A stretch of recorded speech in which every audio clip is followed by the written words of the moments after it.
Yeah. Try to keep up!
Traveler, Paimon. It's been a while. As it happens, there is a letter here for you. One moment. Here. A letter? From who? Dear Diary, I'm Chloe. I work as a trainee forest ranger under my master, Tainari. I'm also studying at the academia. I've been getting better and better at reading lately. Mr. Al-Haytham says that the written word is a crucial medium for exploring the world and understanding oneself. That's why I decided to start this diary. That said, what should I write about? Things are pretty quiet in Sumeru these days. Life is good. Every day is a fulfilling and happy one. When I think back to the days when I suffered from Elazar, or way back to when I was injected with God remains, I am in a much better place now. I hope it stays that way forever. I'll leave it there for now. Master said he'll take me shopping in Sumeru City today, which is great because I've been meaning to visit the toy seller at the Grand Bazaar for a while now. Kale, time to go. Yes, Master! Huh?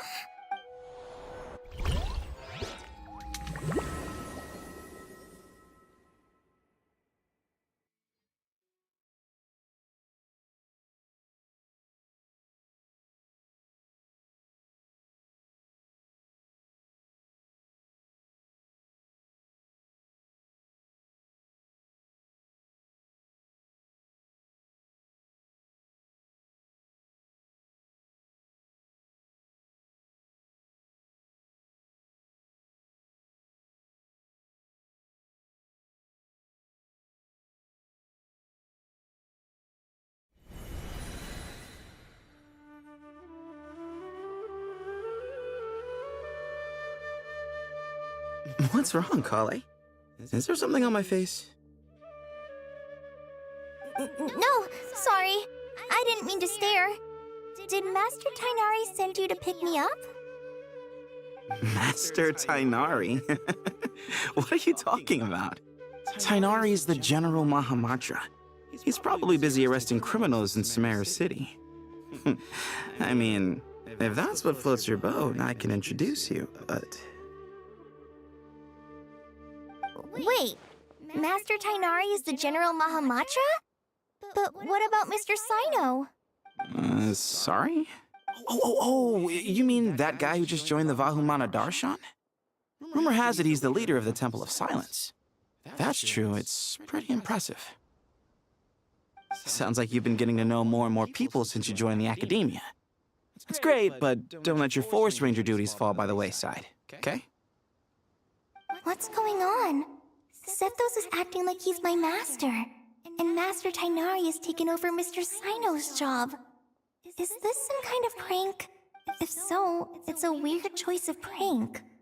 But anyway, Sethos doesn't look like he's joking. Hey, you're zoning out again. I'm gonna buy some tools for the Rangers. Why don't you stretch your legs a bit?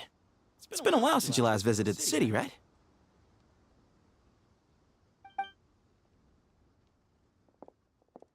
Wait! He's right. It has been a while since I last visited Sumeru City. Was it always like this? I mean, it feels familiar, yet somehow... something seems different. Is this really Sumeru City?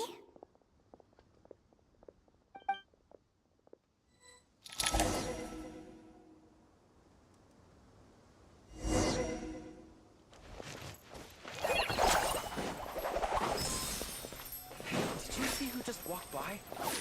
Would you like some fruit? Hey, did you see who just walked by? I think she's that famous merc. Would you like some fruit? How will I ever save enough money to buy that custom-made axe with floral carvings from the blacksmith? It takes courage to maintain a peaceful life, too. I heard that the sage disappears without a trace as soon as he gets off work. It's a little mysterious, if you ask me. Lord Kabe Bay, did you get a chance to review this month's accounts? Any feedback?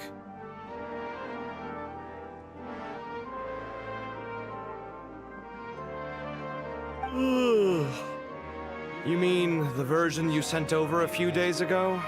Yeah, I took a look when I received it. I was thinking that maybe our profit margin is a little excessive. I visited some of our commercial partners last month. Their earnings are very slim. Are you suggesting that we give up some of our profits for them? Well, since we have more than we need, yes. Making money for its own sake is pointless. Don't worry, I've already planned for it, and the numbers look fine. We can adjust the rates starting from next month. Also, about that designer you hired, I've had to revise his proposal 3 times now, but he just doesn't seem to... Let's cut our losses. Pay him his fee and send him on his way. I'd like you to get Layla on this instead. She was Cyrus's student, and she designed the Palace of Alcazarzare. Seems like a much safer choice. Hmm? Who's sneaking around over there? Mr. Kave? Do you recognize this person, sir? Yes, it's all right. We've met. This is Kale, Sethos' trainee. He brought her along the last time I went for drinks with him. What brings you to the city, Kale? Is your master here too? No, this is all wrong! Why is Mr. Kave saying that too? Tainari is my master, not Sethos. This can't be real. I have to ask someone else. There's gotta be someone else out there who still remembers the truth. Hey, wait! Don't run off! How strange. What's gotten into her today? It's like everyone switched places. I guess I'll keep looking around.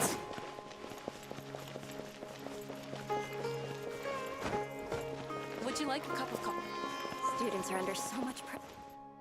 Lots of visitors today, I see. Welcome all. It's been a while. Hey, Rahman. You know that guy who sells face powder on Treasure Street? I haven't seen him around in a while. Any idea what happened to him? Oh, you mean a Hongar? Yeah, he got into a brawl with Shavirme on Treasure Street. He's been banned from setting up shop there for now. Seriously?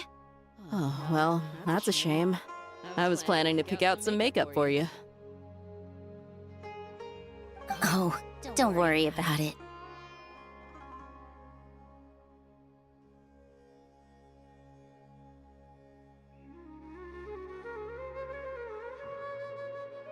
The legendary Flame Mane discussing makeup with the Zubair Theater star dancer. Now there's something you don't see every day. Flame Mane? You know, I'm not actually sure when people started calling me that. Maybe the other Eremites thought I needed a fiercer title to scare people off? To be completely honest, I think the title would fit you better than me, Dia.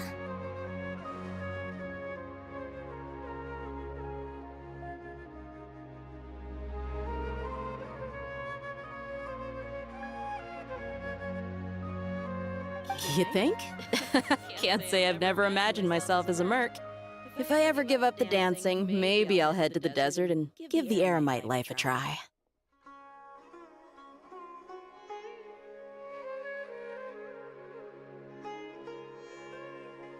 You would? Is that so strange? Oh, not at all. In fact, I've actually had similar thoughts before. If I ever get tired of sleeping out in the wild, I think I might go look for a job at the Zubair Theater. I've adored the dance of Sub-Zeros ever since the first time I saw you perform it. If the chance ever came up, I'd love to try it out on stage for myself. Really? If our manager Sataria heard you say that, she'd hold you to it. Probably grab you by the sleeve and never let you go again.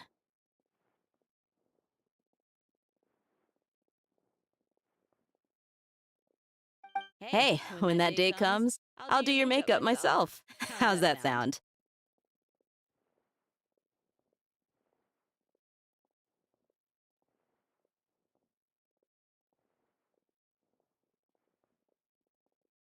Sure. If the day comes, I'd be honored.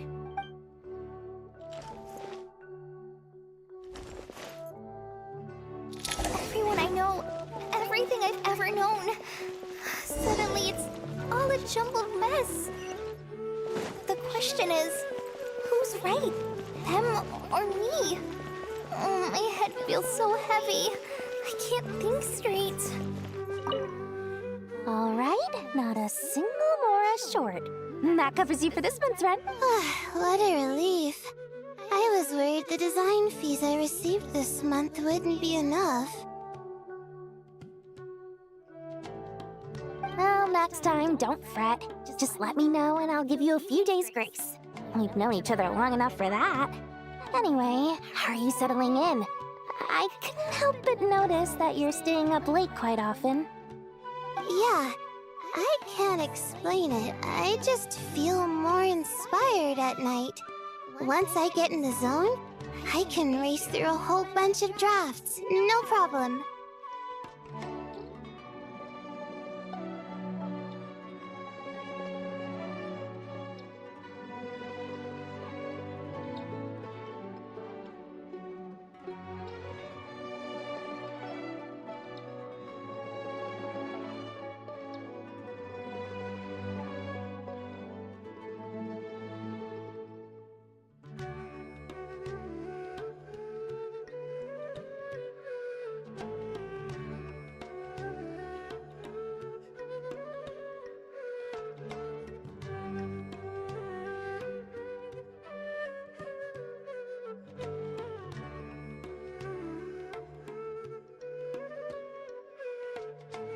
But what about you? I keep hearing you sighing these days. Is everything okay?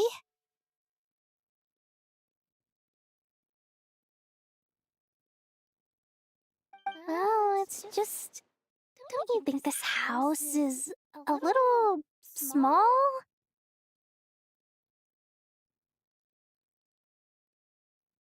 I guess I should be used to it after living here for so many years. But for some reason, I've been feeling claustrophobic recently.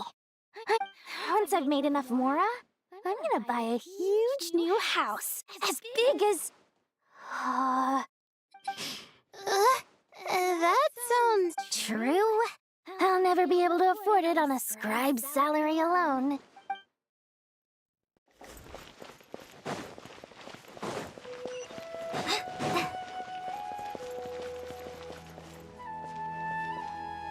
Mahamatra Tainari! We've apprehended the suspect!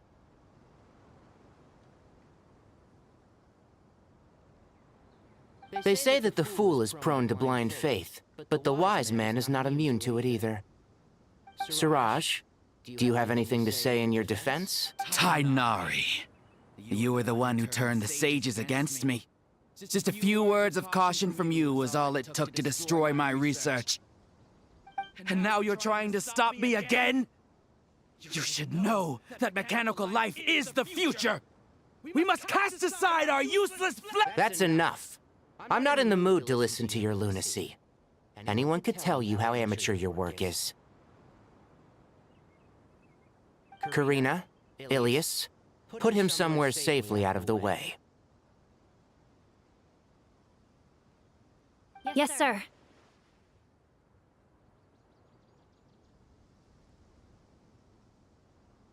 Next on the agenda is...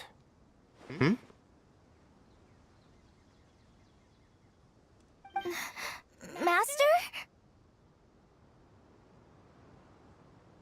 What is it? Wait, did Professor Zahahati send you? She's been encouraging me to take on an apprentice. Might be getting a bit ahead of herself there, though.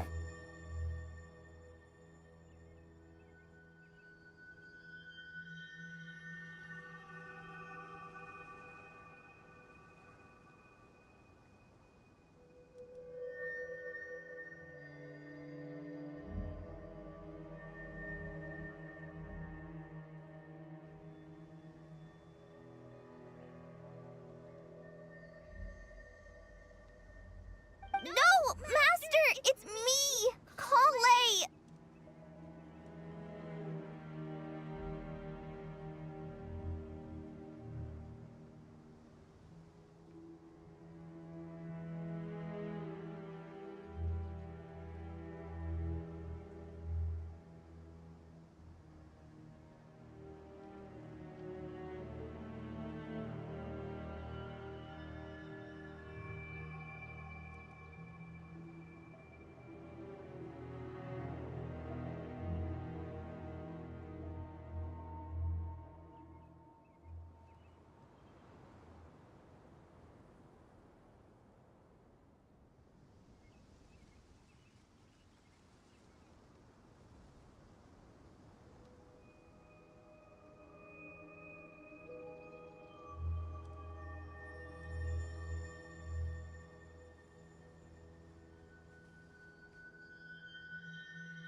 Listen to me. Something really weird is going on in Sumeru City.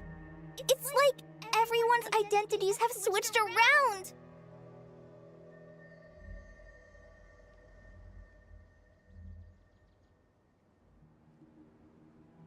You're not the General Mahamatra. You're a Forest Watcher. Just yesterday, we agreed to come to Sumeru City today to go shopping together and...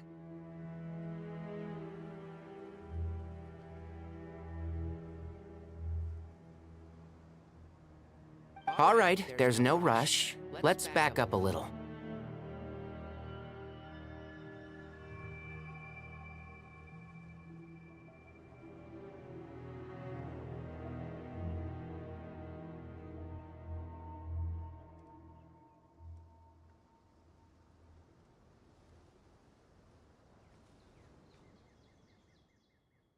Your name is Kale, correct?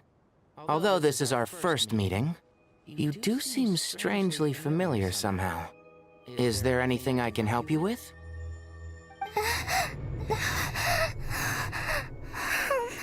No.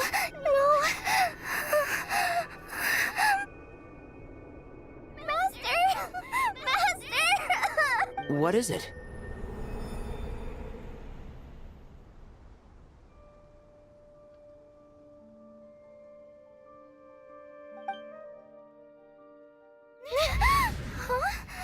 Did you have another nightmare? I've told you before, when you're tired, lay down on your back in bed and get some proper sleep. It's much better for you than napping on your front. Poor posture obstructs your breathing, which can lead to all sorts of weird dreams.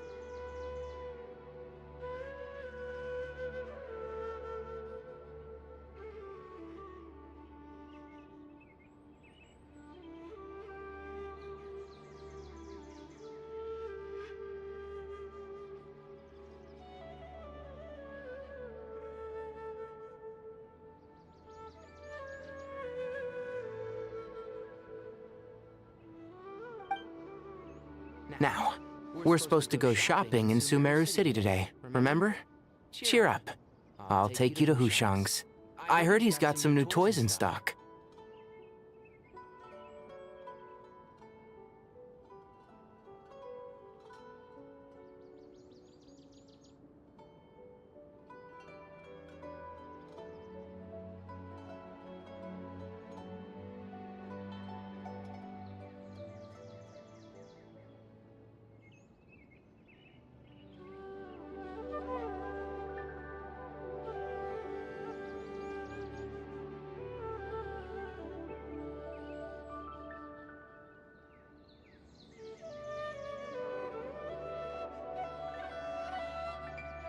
Go wash your face, take some deep breaths, and when you're ready, we'll head out.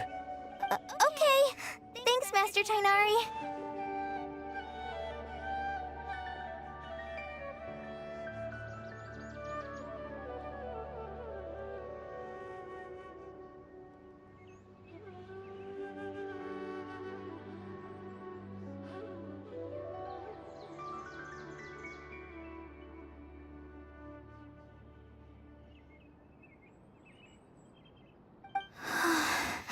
So it was just a dream. And yet, dreams can sometimes be a warning of things that will soon come to pass. Who said that? That dream felt unusually real, didn't it? Here's my suggestion.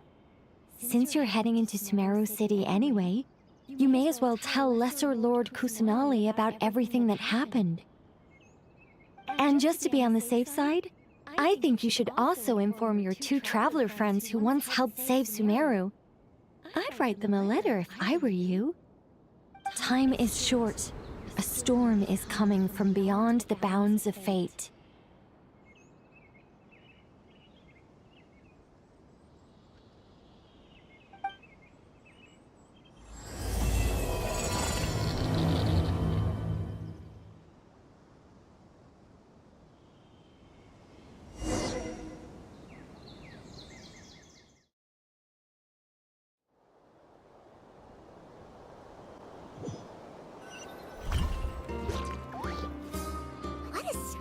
Situation. No wonder Kale was in such a rush to write us a letter. Imagine waking up one day to find that everything around you has changed. You might not even recognize Paimon anymore. Oh, that's a scary thought. Let's get to Sumeru and find out what the heck is going on.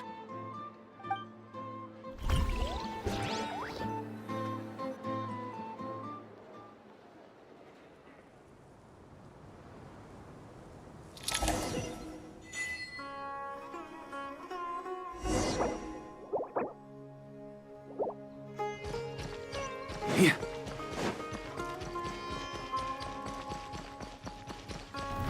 Try to keep up!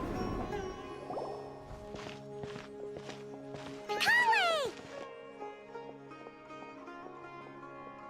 Traveler! Paimon!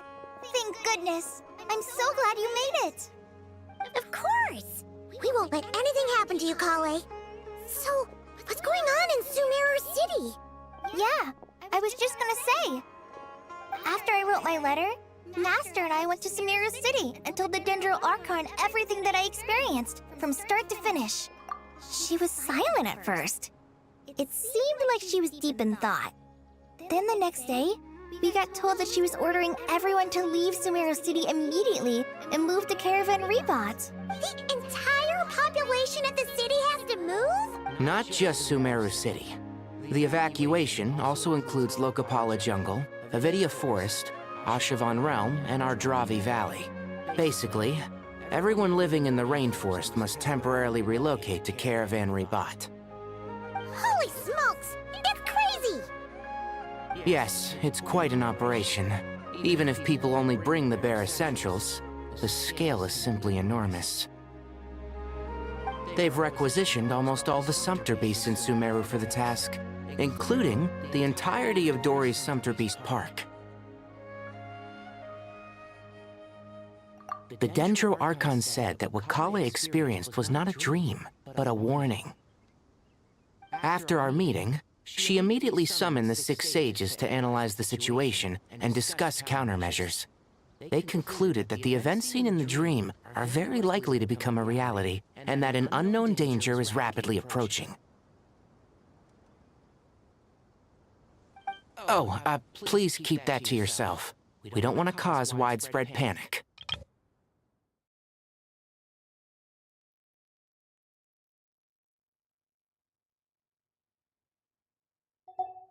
The official reason they've given is a large-scale renovation of the rainforest ecosystem. People are skeptical, but there haven't been any major incidents. So far, at least.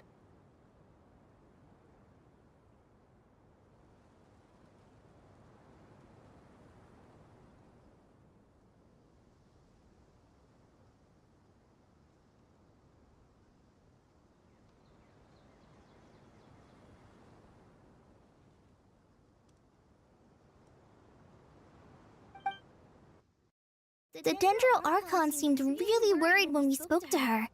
She said you can go visit her in the Sanctuary of Surasthana when you arrive.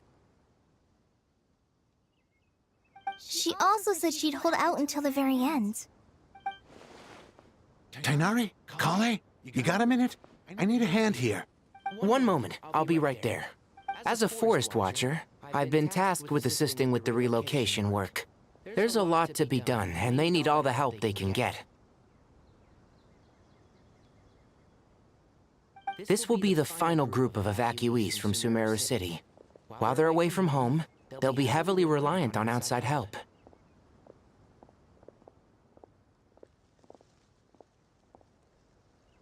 Thank you for coming in our time of need. As you can see, another crisis is upon us. Excuse me, sorry to trouble you, but could you help an old man find his medicine? It's buried somewhere in my luggage. Where's my mom? Where did she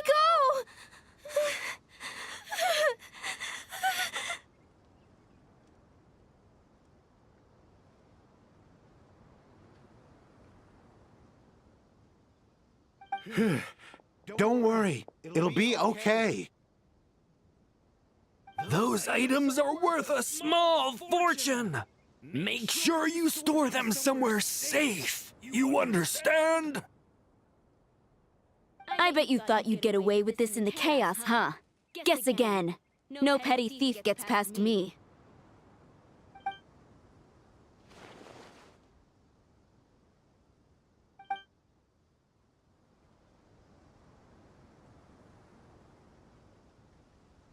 We should go help the evacuees. See you around. I'm so glad that you believed me and came all this way to help. It means a lot. Please stay safe. Don't worry. We may not know exactly what's going on yet, but as long as we stick together, we'll find a way through this. Goodbye! Look after yourselves!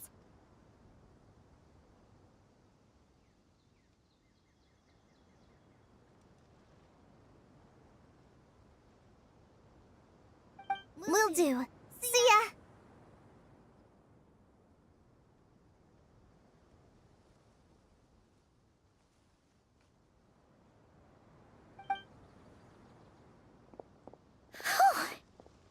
Paimon's not sure how she found the words to comfort Kale because, honestly, she's kind of nervous herself. Let's head to the Sanctuary of Surasthana and see Nahida.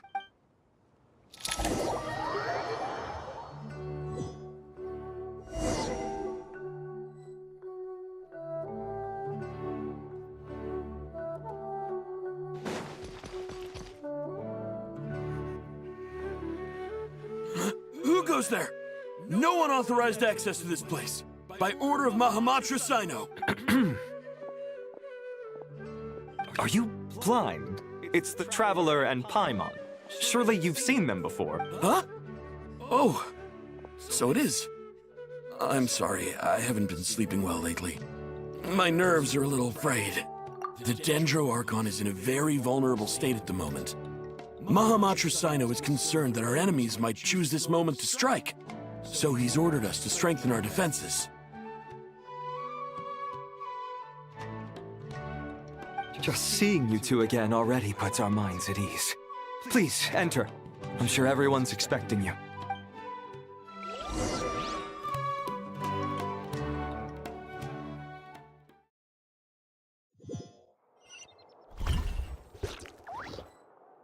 On me.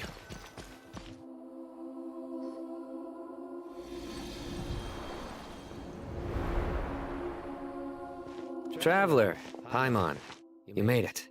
Aha! Perfect timing. Reliable helpers like you are just what we need right now. Oh, it's good to see everyone again. Kale gave us a rough idea of what's going on, but we still have a lot of questions. What kind of danger is Sumeru City in exactly? And how come everyone has to move to Caravan Reebot? At this stage, we can't be certain. We're investigating, but no definitive answers yet. I take it that Kale told you about her strange dream? Yeah. Apparently, everyone in Sumeru City was acting super weird. Even you guys. It was like you'd all switched places. That's right. Kale and Tainari reported the situation to the Dendro Archon. She believes that it wasn't merely a dream, and that whatever it was has something to do with Irminsul. It's a reasonable inference. Only through Irminsul can people's memory and cognition be so significantly modified in such a short time. We don't know why Kale would dream of these things, nor who is trying to warn her. The Dendro Archon decided to connect to Irminsul to investigate more thoroughly. Irminsul is connected directly to the ley lines. The tree serves as a central hub where the ley lines converge, and its core function is to record and store the world's knowledge and memories.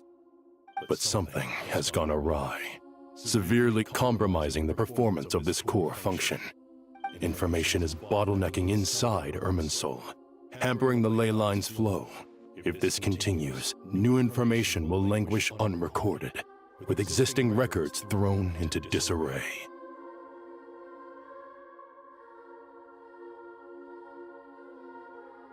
In short, the souls of the dead will be stranded, while the living have their sense of reality warped.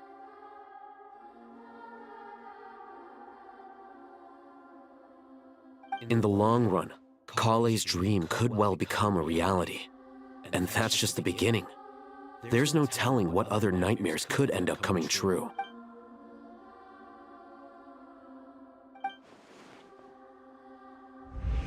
I have come this far, to use my death to open the gates of the ley lines to my people.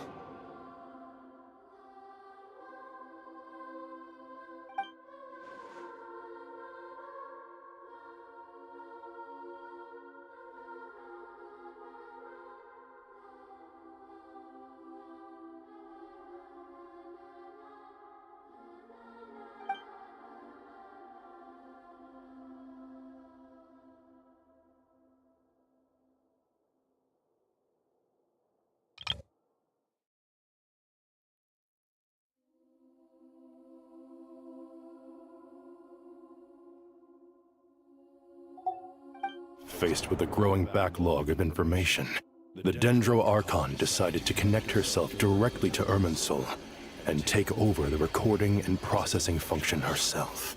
But it is an almost impossible task. Individual brains aren't equipped to deal with the sheer volume of knowledge and memories involved.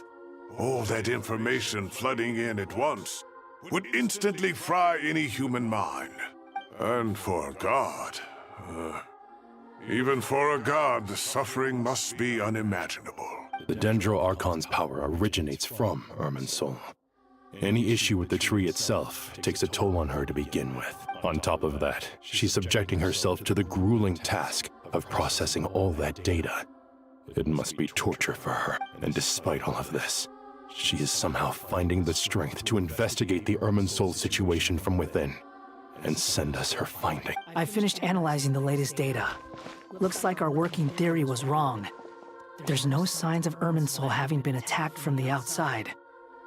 So it's internal then? Some sort of disease, perhaps? No. I've spent half my life studying the ley lines.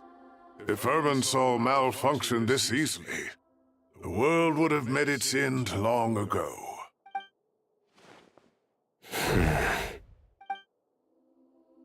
Sino?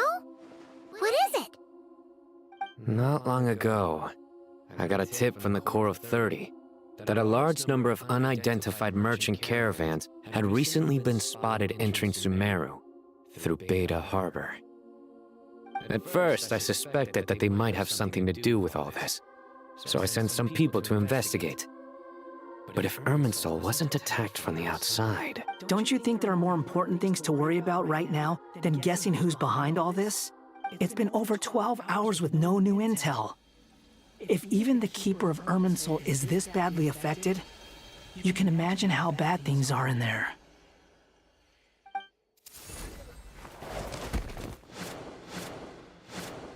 Dendro Archon.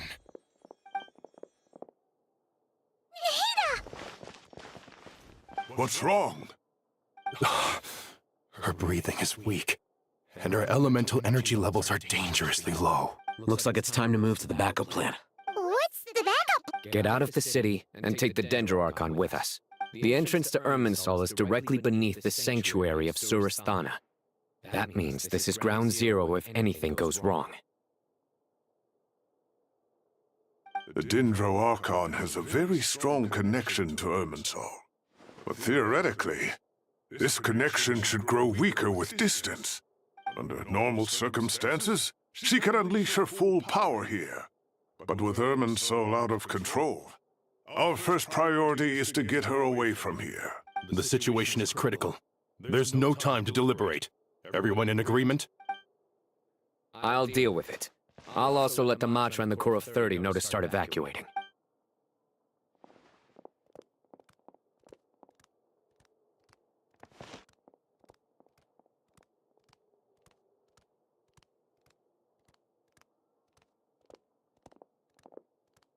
Let's go. No sense grieving when there's nothing more we can do. Agreed. We'll be back as soon as this is over.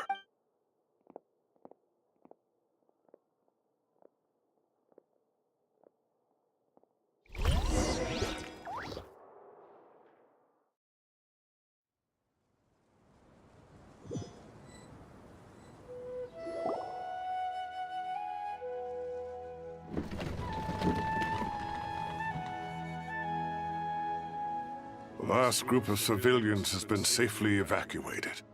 Dendro Archon's carriage will travel with them. Sino and Hat Guy will protect the convoy. With the Dendro Archon in a coma, we've lost our means of investigating the situation. And with Irminsul still deteriorating, we have no choice but to evacuate Sumeru City.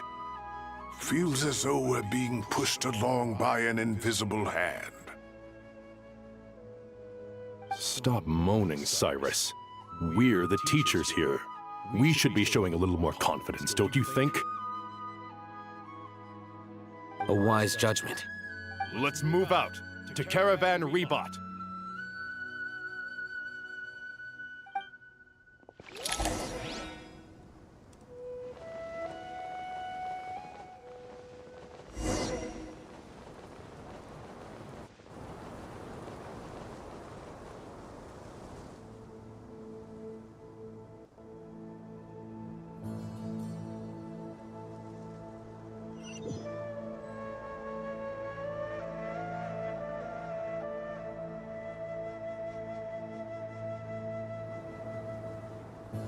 Sir, all units are in position. Good. Everything is going to plan.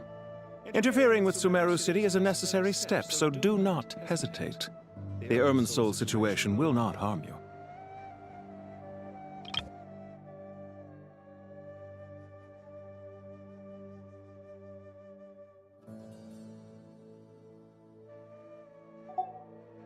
We need to speed things up here, too. We don't want to keep our client waiting, do we? No, sir. You have my word. Everything will be completed on schedule. They say that fervent ambition attracts the favor of the gods, and with it, a vision. But we appear to be the exception. So, is our ambition not strong enough? Or does it threaten the very foundations of this world?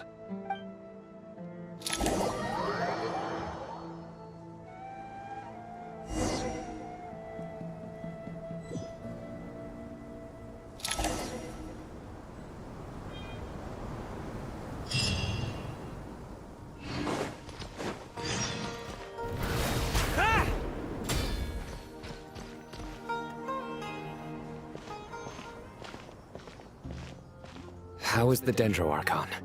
Her breathing is steady. I prepared some therapeutic incense for her, but it hasn't had much effect. Her vitals are still very weak. Based on the information you've provided, I have a working hypothesis.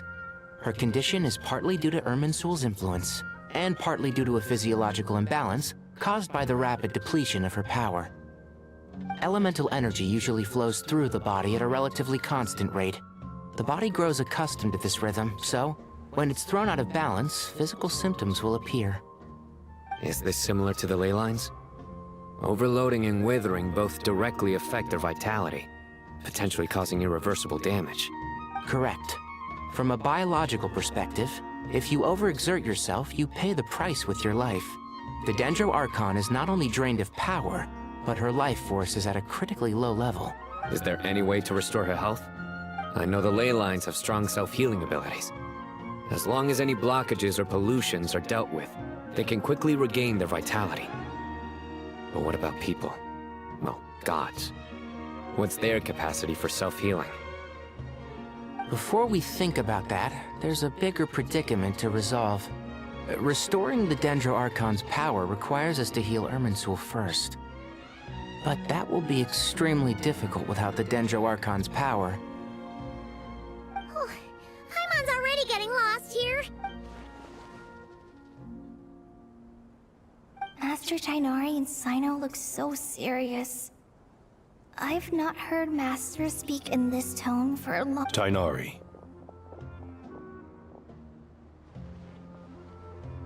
Master Nephis, sages. Tainari, haven't seen you in ages. Have you gotten taller? Or did your ears get longer? Hopefully the former, Uncle Baladuri.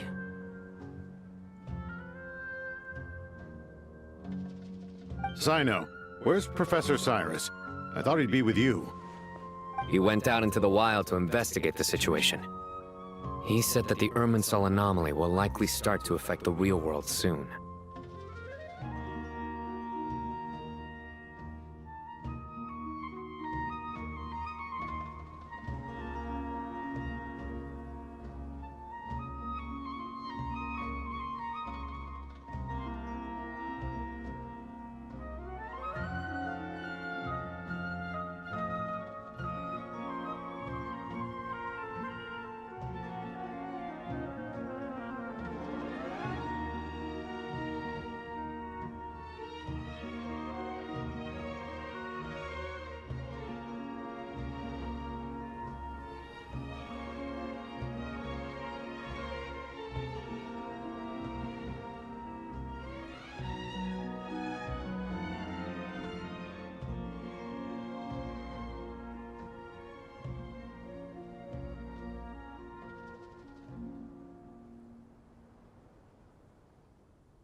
He shouldn't be trotting around alone at his age. Which way did he go? I'll look for him later. Would someone mind introducing us? Ah, yes, of course. Allow me to do the honors. I'm sure we're all familiar with the Traveler and Paimon. They're the heroes who helped foil Azar's conspiracy and save Sumeru.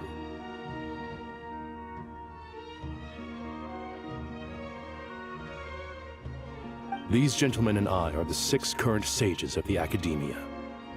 Balduri and I are part of the Old Guard, while the other 4 took office after Azar and his clique fell from power.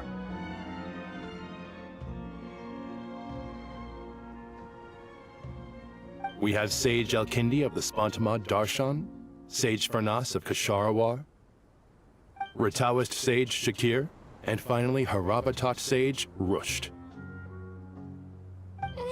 Nice to meet you all!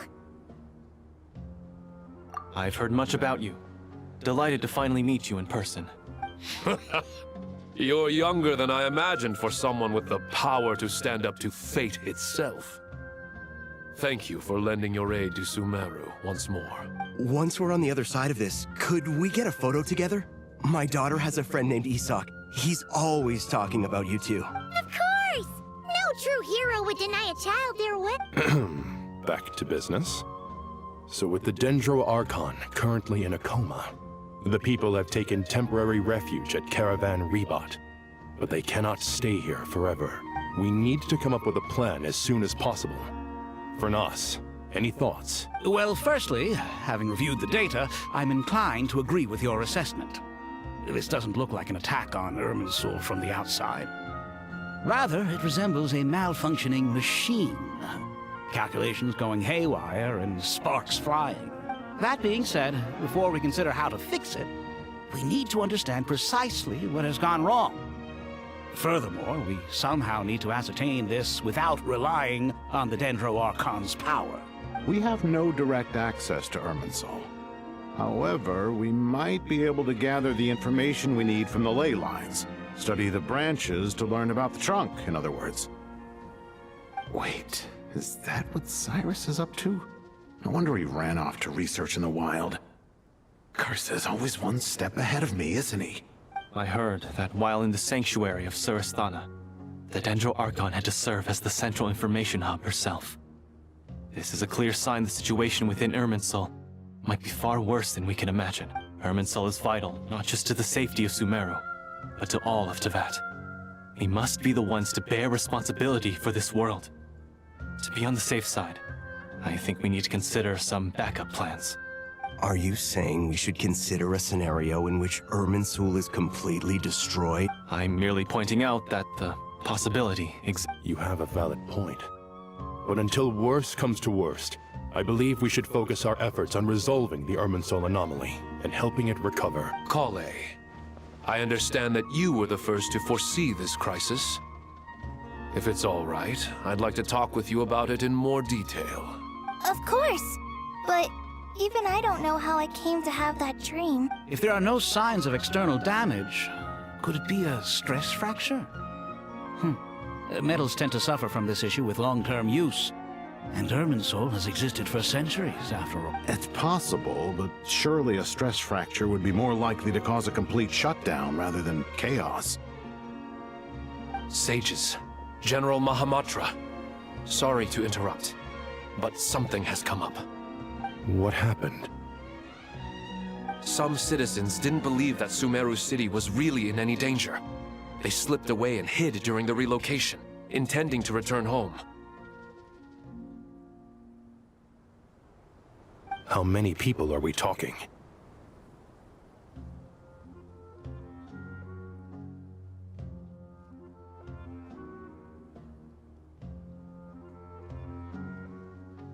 About a dozen. Sakura found them while on patrol, but they appeared to be suffering from psychosis. For whatever reason, they were trying to kill each other. By the time we arrived, there were only 2 survivors. One was unconscious from their injuries. The other tried to attack us, but was subdued. Where did this happen? near Yasna Monument. That's not far from Caravan Rebot. Master. I know. The Irminsul anomaly is beginning to have effects in the world. I didn't expect it to spread to Yasna Monument so soon. It almost feels like we're being chased relentlessly, with no time to catch our breath. Sir Cyrus said the same thing. He sent me back to report in, while he continues I'll go join him. Count me in too. Don't let my age fool you, I can still fend for myself. Very well. Meanwhile, the rest of us will continue discussing our next steps. Get back soon. Take care of yourselves. It's getting dangerous out there.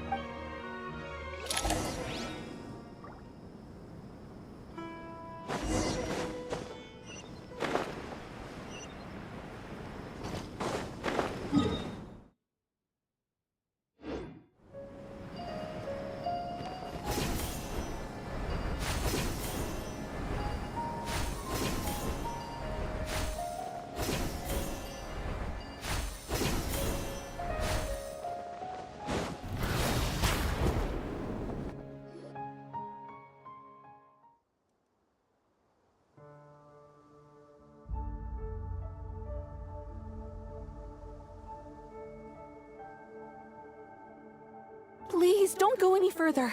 As you get closer to Sumeru City, there's no knowing what dangers you might So this is our mentally disturbed man? I'm going to gut you all!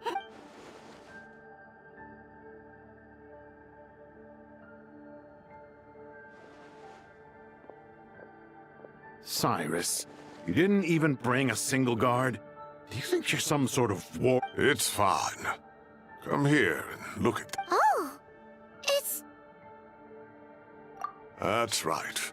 Flowers that bloom from openings in the ley lines, indicating some sort of anomaly. I don't believe I've ever seen a color like this before. Did you discover it nearby? Not just here. Way over there, too. They're everywhere. There's even more in that direction. How did you ascertain the situation further ahead? Didn't you just say that we can't go beyond this point? Yes. This area is relatively safe so far, but if you continue forward, delusions will start afflicting your mind. However, some vision-bearing mercenaries were able to maintain their sanity a little better. They're the ones who brought back news from further afield. Sino, do you remember the class I taught on dissecting ley line blossoms? I do, Professor. I received full marks in that course. Good. After all these years, it's time to put that knowledge into practice. There must be anomalous information hidden within these blossoms. Alkindi, I'll need your help as well.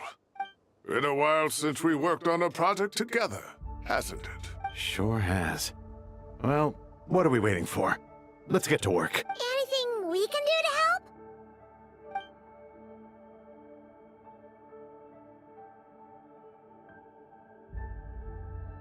Will you need my help? All right, well, don't go too far. There's too many unknowns at this stage. Let's regroup at Caravan Rebot later. Don't worry if you don't show up. I'll come and find you.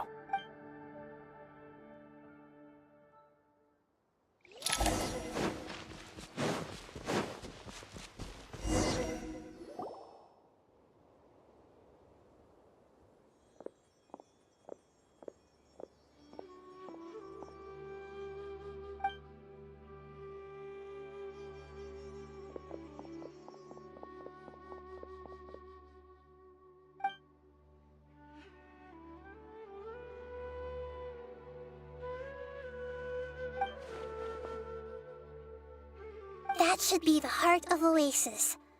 All we need to do is light it with the fire seed, and it'll restore a pep with elemental power. The damage it suffered internally will also slowly begin to heal.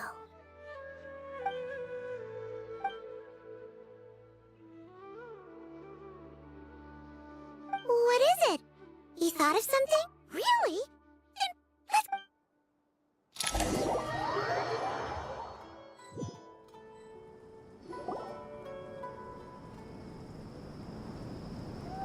Phew.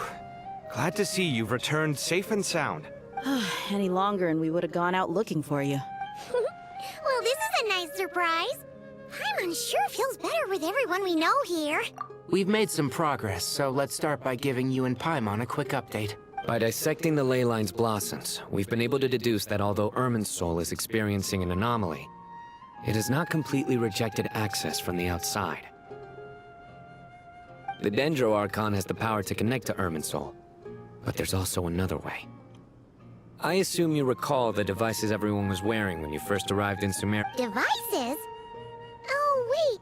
You mean... The Akasha terminals? That's right. Of course! It's been so long, Paimon almost forgot all about the Akasha. Wasn't it shut down, though? Yes, but although the system isn't currently operational, the technological infrastructure is all still there. And it turns out that a certain someone gets so bored at work that he's actually read through every single one of the instruction manuals. No prizes for guessing who that was. If praising others is that embarrassing for you, you can simply spare yourself the ordeal. As much as it pains me to say anything nice about him, there's no denying his intelligence.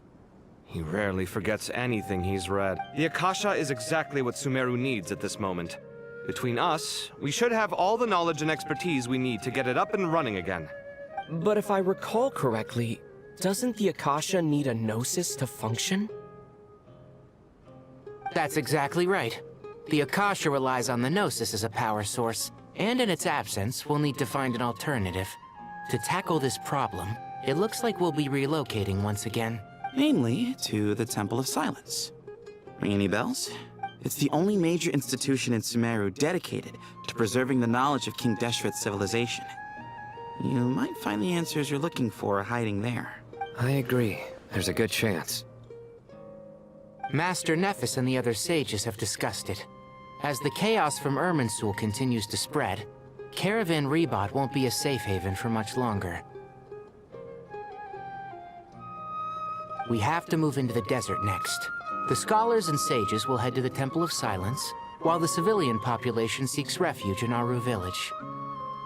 The Eremites will keep everyone safe during the journey, and Candace will be there to receive us at the village. This leaves us just one thing to worry about. That Dendro Archon. She's very weak. We can't afford to wait until Irminsul is fixed. There has to be another way to help her. Huh. Well, luckily, the Traveler had a eureka moment while we were out investigating. Really? Wow, nice one, Travel. What say our Amorta experts? Theoretically, it's feasible. From what you're saying, although elemental life and elemental energy have their differences, the Dendro Archon has explicitly stated that she can imitate the power of the former. In which case, as long as Apep is willing, she should be able to convert her own power into a form that the Archon can use. It wouldn't be difficult for her at all. The only problem is convincing her to help. Yeah! Even though she wasn't exactly friendly the last time we met, she didn't refuse. When she realizes the danger that Nahida is in, surely she won't turn a blind eye to it. Well, hopefully not. Either way, we're not exactly spoiled for choice here. Hey, it's better than having no options at all. I agree. Without Irminsul's aid, the legendary Dendro Dragon Apep may well be the only living thing in Sumeru who can help our Archon recover her power. There's no time to lose. I'll bring this proposal to Master right away. If he and the other sages agree, we'll split into 3 teams. The academics will go to the Temple of Silence to look for a solution to the Akasha problem. The Eremites will escort the civilians safely to Aru village, and the Traveler and Paimon will take the Dendro Archon to see Apep. There's still a long road ahead, and no knowing if we'll make it. But at least we have a direction now. I'll take it over floundering around and confuse. If there are no objections, then let's proceed. But before we adjourn, I would like to leave you all with, no matter the distance between us, there will always be an invisible force tying us together. May the bonds forged in the past shine bright like stars and open a new path before our feet. Huh. Is that from King of Invocation? No. This one's from King of Invocations, the sequel. What's the difference? The sequel's much cooler. Couldn't agree more. Well, it was very apropos. Once this is all over, I'll give everyone a copy of King of Invocations and the sequel. Come on, let's get moving.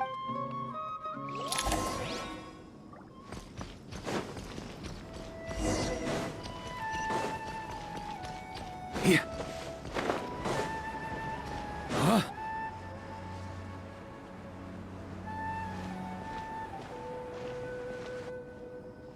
Tighnari has brought me up to speed. I approve of your plan of action, but we can't proceed with everything right away. The people need to rest. For many of them, this will be their first time in the desert, so we'll need to find additional personnel to help escort them. You two, please go on ahead with the Dendro Archon. Let's rendezvous at the Temple of Silence later. No problem. We got this. Words can't express my gratitude, so let me just say, I hope everything goes smoothly for all of us. Goodbye for now. All right, let's get going. If Paimon remembers correctly, the last time we saw a Pep was in... Traveler, Paimon. Could I borrow you guys for a moment? It'll only take a second. Kale! Well, Master Tighnari once told me, after you raise a problem, you should think about how to resolve it. But ever since I had that dream, I feel like I haven't been of any help at all. I tried my best to keep up with the conversation, but there was so much new information, I couldn't take it all in. Paimon knows but fear not. Everything you need to know is right here in Paimon's notes. Sumeru chapter.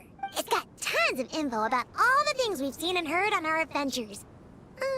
Some parts are a little simplified, but hopefully it all makes sense. You see?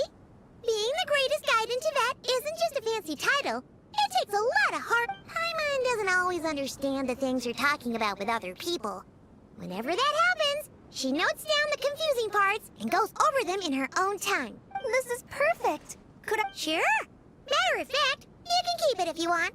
Paimon has another copy. The spare copy was originally meant for the Traveler. Paimon used to worry that one day he might not need a guide anymore, so she wanted to have a gift for him, in case we ever parted ways. But it doesn't seem so necessary nowadays. We have so many more places to see together. One copy will be enough for both of us. Thank you so much. But still, these are your treasured memories. Anyway, that was all. I won't keep you any longer. Have a safe trip. See you again soon. See ya! Alright, time to bring the Hida to see a Pep. Let's hope that old grouch is in a negotiating mood.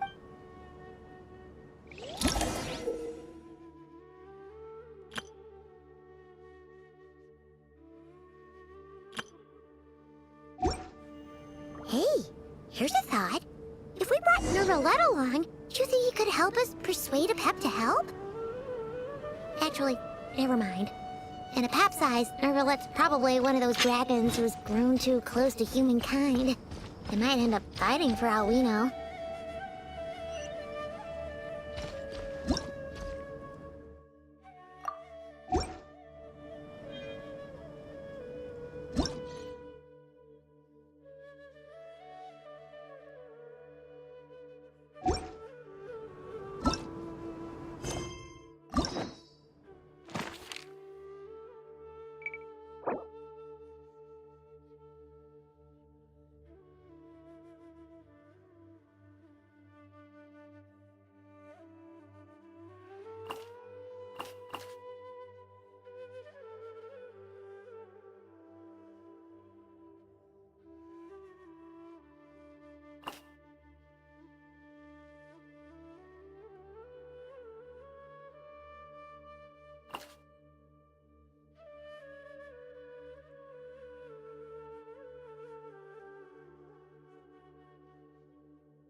I had a feeling your kind might come calling. The ley lines are in disarray. Something has gone wrong with Irminsul, yes. Even from a great distance away, I can sense that Sumeru is headed for destruction. You who took our home from us, prepare to watch as your own world is plunged into oblivion. Oh, how the cycle of history comes to a poetic conclusion. This isn't a joke, Pep! Nahita's in grave danger! Can you please help her? Is she now? Then do explain. For what reason should I lend Booer my assistance?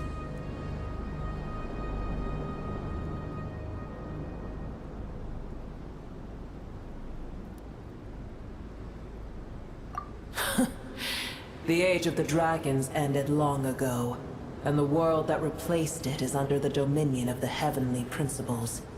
In choosing not to side with your enemies when the Heavenly Principles' rules began to relax, I have been merciful enough.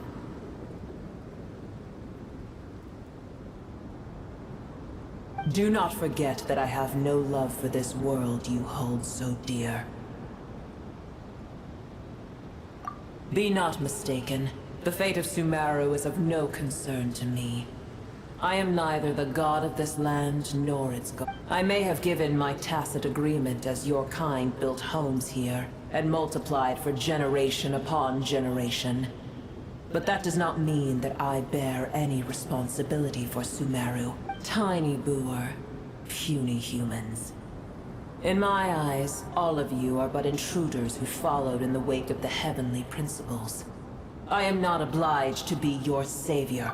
Pep, if you truly despise gods and humans so much, well, after the great humiliation of being helped by a god in the past, shouldn't you be jumping at this chance to balance the scales? Now that is a compelling reason. When El Ahmar plotted against me and I was tortured by forbidden knowledge, it was Booer who saved me from agony.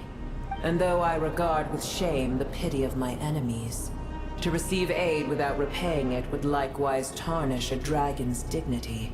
Oh, tiny Booer, puny humans. Just this once I shall deign to show you the true power of dragonkind. Whoa! It's happening again! We're gonna get sucked in!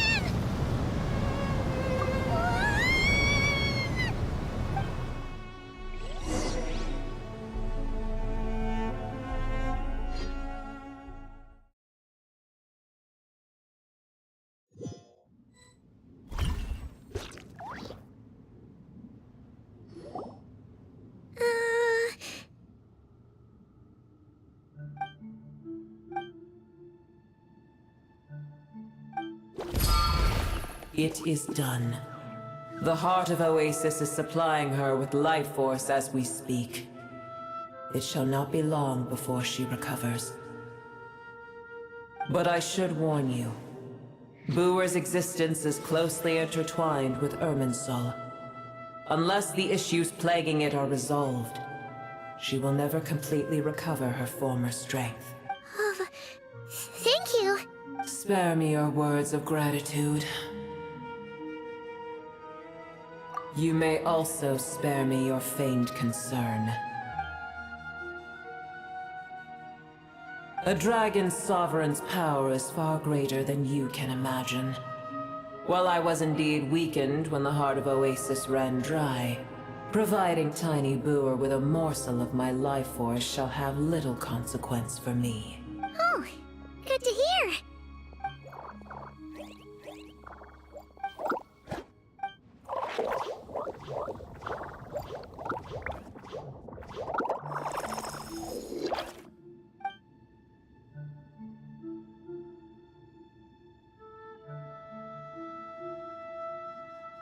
Ever held in high favor, I see. Oh, well, you know. The compliment was sincere. Simply accept it.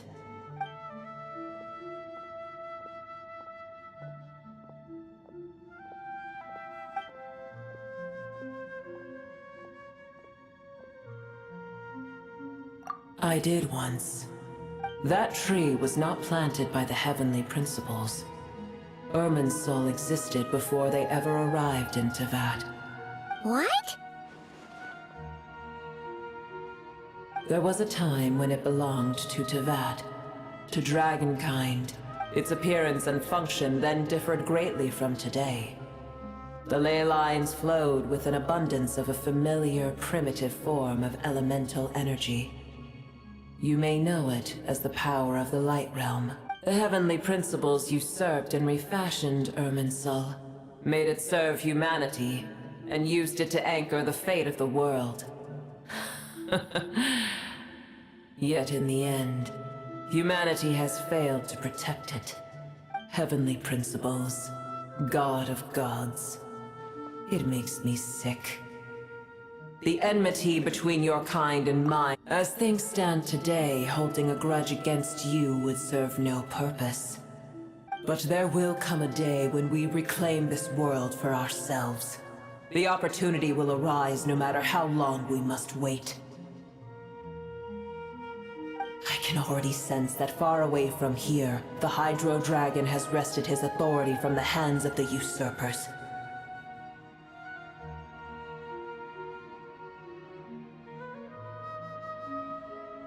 Though we have yet to meet, I know that we are both preparing for our revenge day and night. Uh-huh.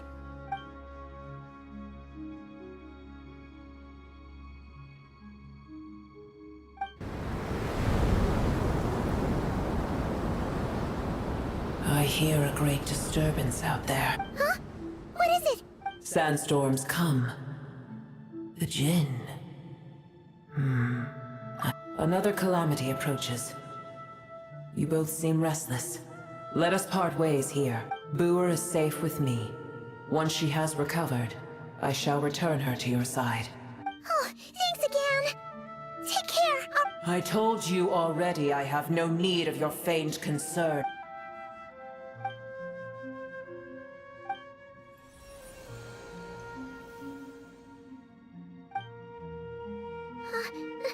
Nahida, you're awake. Are you? Cease your interrogation. Yes, she awoke for a brief moment, but she has now lost consciousness. Take it. We shall talk more at another time.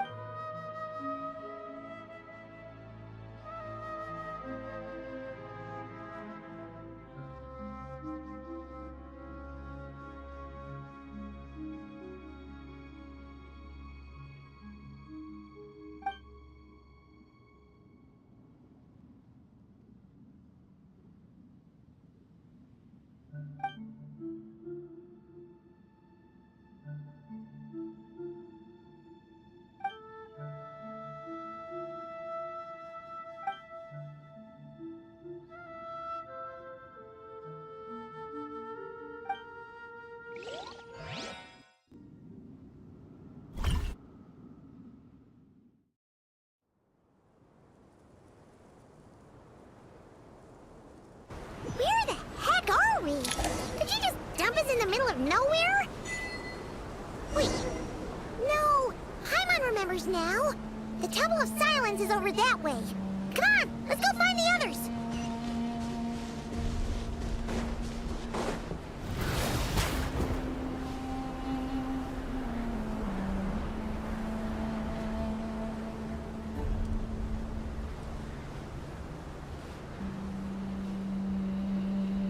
There's no need for everyone to stay here. I'll protect the sages. The rest of you, return to Aru village. Yes, Mahamatra Sino.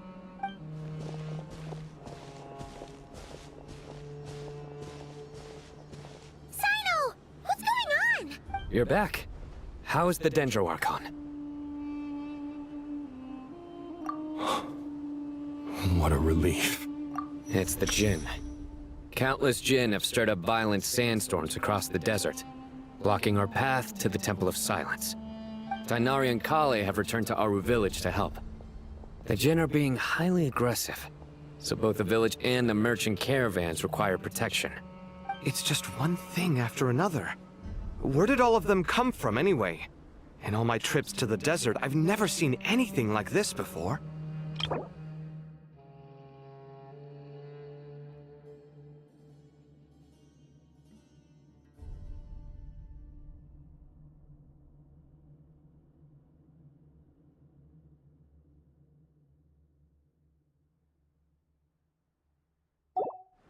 As I see it, the only possible candidate is Gurabad.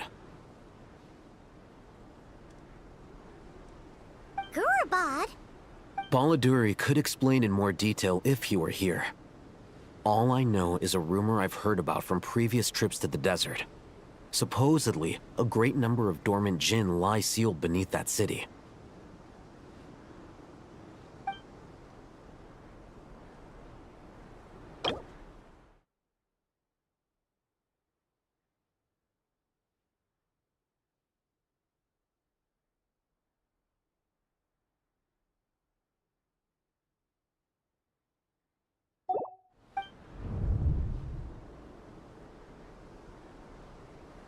Gurabad is, for me, a fated land. I must therefore return back to this city, where my destiny awaits me still. My master, I am sorry that I couldn't stay by your side for long, and that I could not have more time to get familiar with you. Lilipar. Yeah, we once said goodbye to a friend there. Well, maybe not a friend exactly, but someone we met on the road anyway. She was a strange bottle. If we can find a way to wake her up, maybe she can help solve the situation in Gurabad. Well, be careful. You may find there's more than just the Jinn to worry about.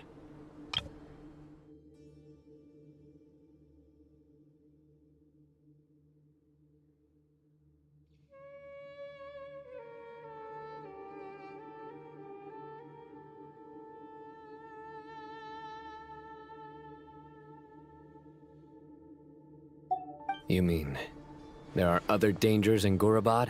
It's a sensible assumption to make. The moment we arrived in Caravan Rebad, the Irminsul anomaly started spreading in that direction. Now we've moved to the desert, and suddenly we're plagued by Jinn and sandstorms. To call it a coincidence would be a stretch. Don't worry, we've gotten a lot stronger since our last stint in Sumeru.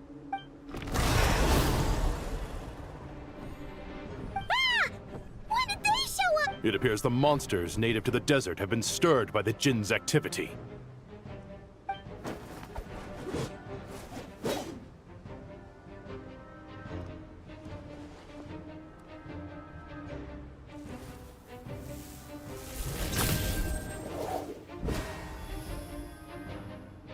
You should get going. We'll take care of things here.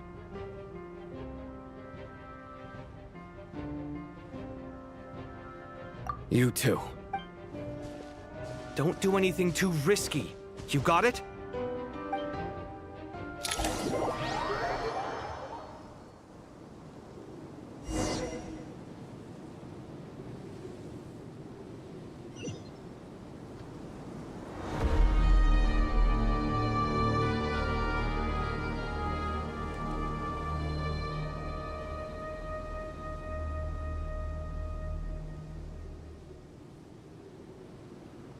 I like to drink on occasion. Any and every occasion. Good one. The Jinn are swarming out of Gurabad!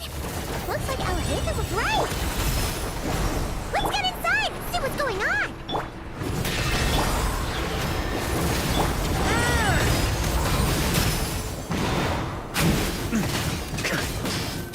Thunder!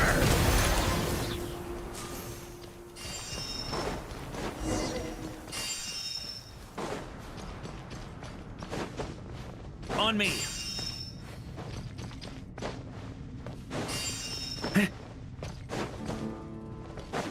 They just keep coming! How many of these things are there? We'll never take them all round! Let's just head further inside for now! Oh, feet!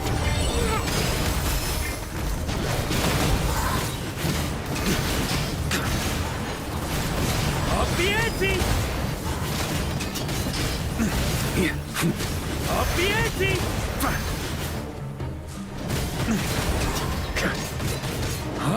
Let's light it up! Light up the blazing sun!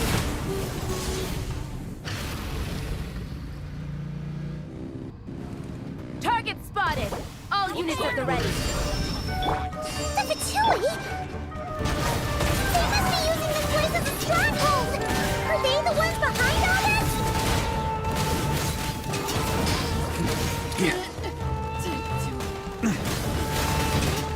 Up the ante! I'm going in! Hammer time! Light it up! Fighting Jin with one hand and Fatui with the other? This is pure chaos!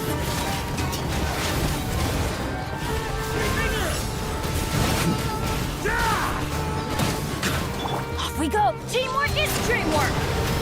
Rise with the sun! Wrath from the sky! Got enough?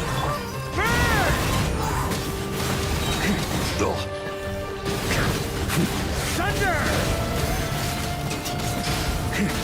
Up the ante!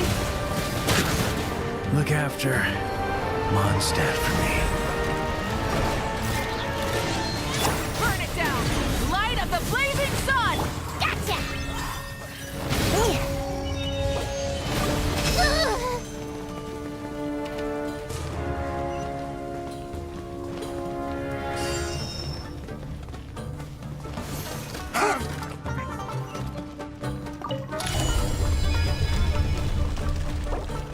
Do you see that strange machine? Paimon has a sneaking suspicion that that's the thing wrecking Gurabad and setting all those dangerous Jin free! The target has reached the core zone. Requesting backup. Repeat, requesting backup. Backup en route! Stop him at all costs!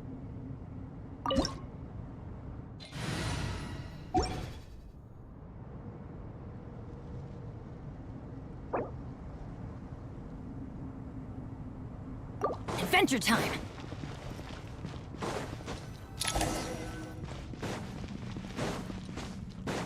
Careful! They're back again! Rise with the sun! Got enough? Hammer home! I'm going in! Pyroclastic surge! Got a bit too cocky.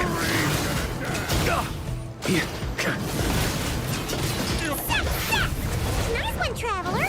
Let's keep going! Light it up! Ding-a-ling! Teamwork is dream!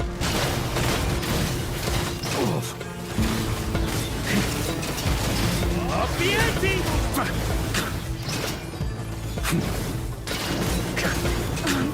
Up the ante!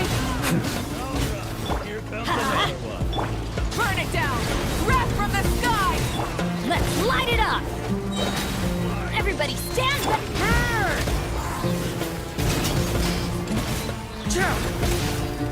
Up the ante! On me.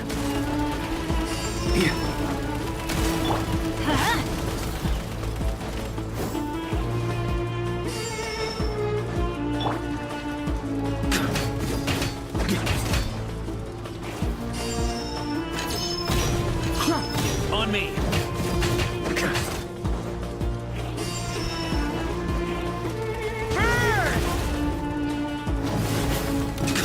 This honey Jin's gone kaput! Now we can finally... It seems my subordinates failed to stop you in your tracks. Apologies, sir. There is no need to apologize. You did well to hold your ground against such a powerful adversary for as long as you did. I must commend your courage and perseverance. So, you're in charge here, huh?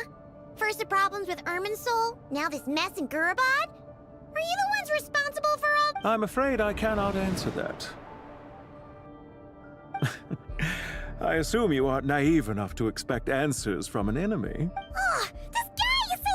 However you want to spin it, you're clearly involved in this somehow. So you can either start talking, or we'll have to make you talk.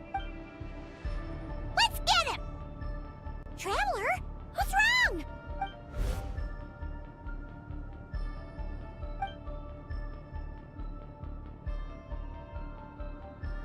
You're remarkably calm. Some would act more rashly upon finding the ringleader all alone. But you keep your cool. Even as your enemy, I must applaud you. Did you show yourself just to say that? Is this you trying to take back control of the conversation?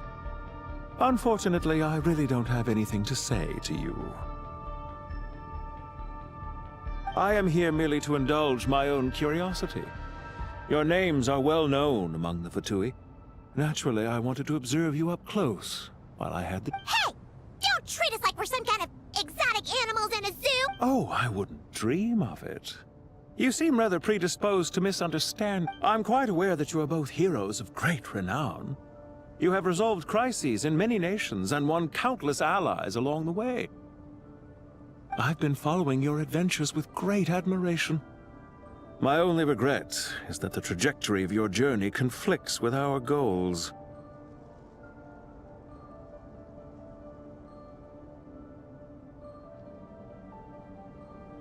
What do you mean, admiration? Sorry, but that sounds pretty weak. I don't see why. We may happen to occupy opposing sides, but there is no cause for deep-seated enmity between us. To respect one's enemy is to respect oneself. Well, now that you're observing us up close... I've observed as keenly as I can. Yet, while I endeavor to understand, your true strength remains... Violence is not my area of expertise either, so, you see, I would much rather converse with you like this than determine a victor with the edge of a blade. Besides, I've heard that even 3 moons in the sky fail to eclipse your brilliance. I know better than to bite off more than I can chew. 3 moons? So you have a connection with the Harbinger, the Doctor. Well deduced.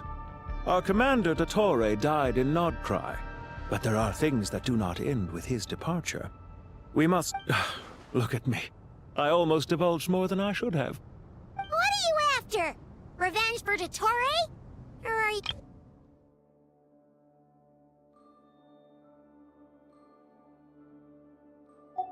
I've said quite enough, I believe.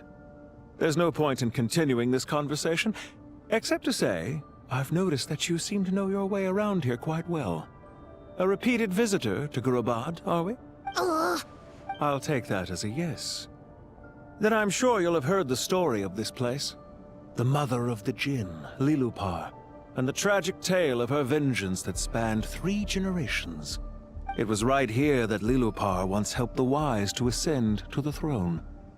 But from that moment on, every king who sat upon it was corrupted by power. These degenerate rulers lost control over their nation, and with it, the right to occupy that exalted seat. What are you trying to say? I once admired you for your adventures. That is the earnest truth. But it appears to me that your journey serves ultimately to uphold the rules of this world. Are these rules truly just? Does the heavenly principles rule with wisdom or folly? And how can we be sure that the 7 who wield authority over the world will not be corrupted?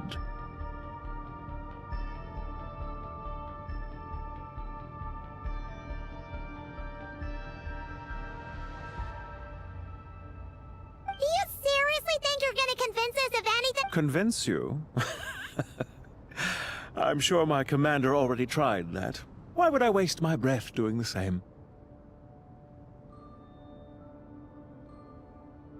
If a few words from a stranger were enough to make someone completely change their stance, it would only prove that they never had a firm will to begin with. I am merely stating my position, so that we might understand each other better. One's enemy in the present may not necessarily be an enemy for life. As for what game I'm playing here, I'm simply buying some...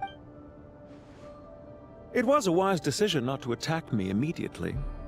Since you did not fall for my ambush, I will now have to ask those in hiding to reveal themselves.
Leave this to us, sir.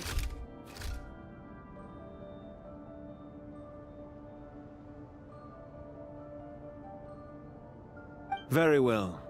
I trust you to do what is necessary. Stall Sumeru City, Irminsul. Hey! Stop right there! Don't you dare leave without All units, stop them! Protect the commander! Did you hear that? He mentioned Sumeru City and Irminsul! He definitely knows something! We can't let him get away! Get rid of these pesky soldiers, quick! Rear guard to the front! Don't let them through!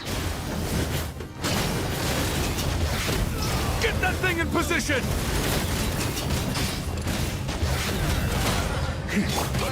Hold on! Just a little longer!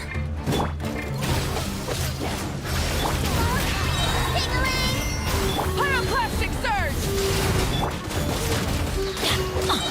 Go in!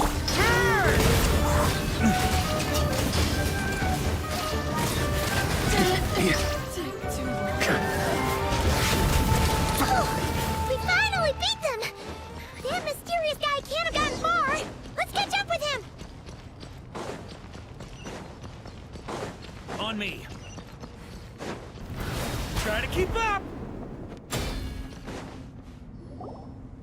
Found him! Over here! You're very persistent. Hey, you! Stop running and explain yourself! What are you trying to...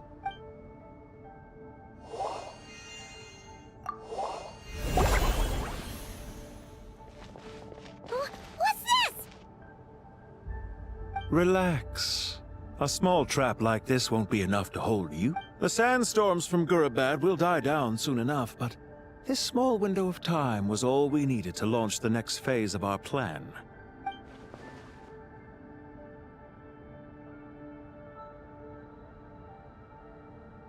Don't be discouraged. I knew that someone would come here eventually, so I planned ahead. Where to chat with you, which door to exit from, even which mechanism to wait by for you. I thought through every... You, meanwhile, know nothing of who I am. So far, you've only heard my voice, and for all you know, it may not even be real. But not to worry. This is only our first meeting. It shan't be our last. Just answer me one last question. Why do you continue to follow Dottore? He has conducted countless cruel experiments, even on his subordinate. Follow isn't quite the right word. Let's just say even those you see as villains have their friends, even if they aren't the most sincere of friendships. When any set of rules is established, there will be those who benefit and those who lose out. People will do anything to justify what they have gained, or escape from the hardship imposed upon them. Neither he nor I are tolerated by the rules of this world.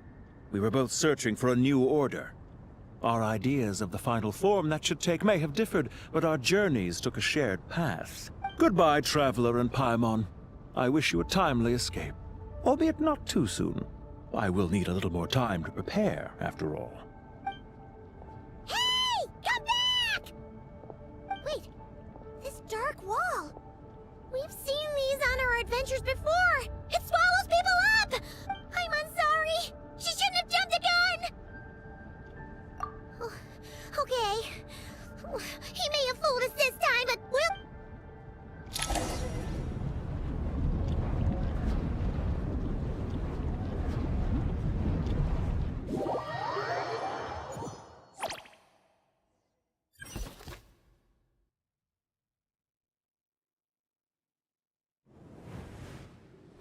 Sino and his team are guarding the north. We'll take this side. There's so many Jin. We can't let them get into Aru village.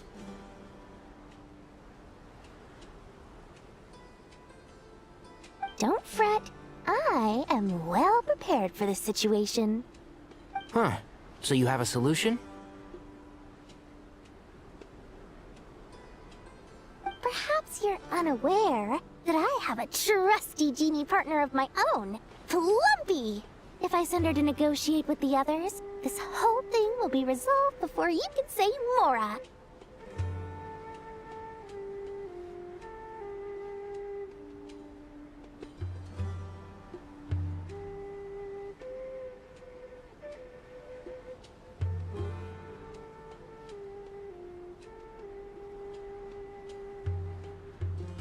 Off you go, Plumpy!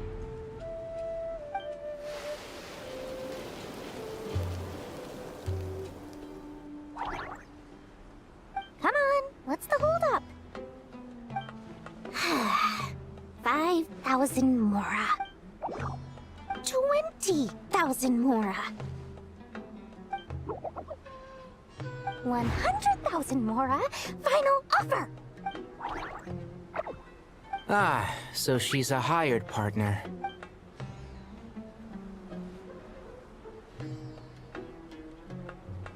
Hired partners are reliable too. Plumpy here is a highly skilled negotiator. You'll see. Just a few words from her and...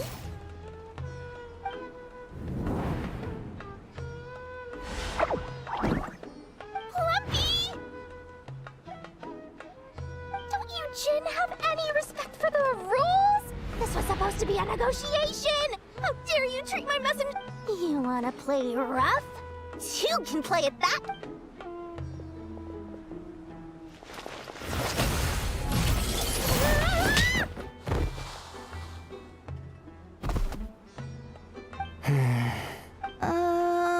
Looks like it's up to us now. Be careful, Kale. Yes, Master.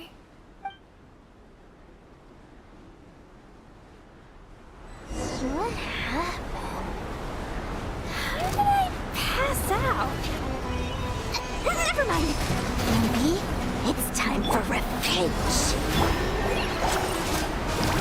You know, this reminds me of when you first arrived in a video forest. You were trying to help a child retrieve a lost toy when you stumbled upon Spinal Crocodile territory by mistake. Yeah, I remember. Our first time playing side by side. Fighting side by side. I seem to recall swooping in to rescue you with a team of forest rangers. Please stop. Can't see? I'll uproot you! What's this? Magic! And Shroud! Right this on for stop!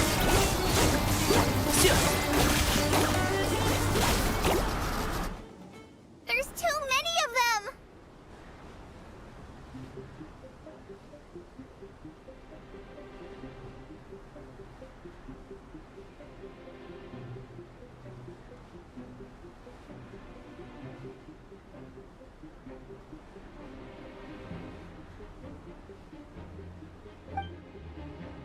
I can't believe I used 12 rare items in one battle. Ugh. I shudder to think how this is going to affect this month's accounts. The sight of that glaring deficit might be more than my poor heart can take.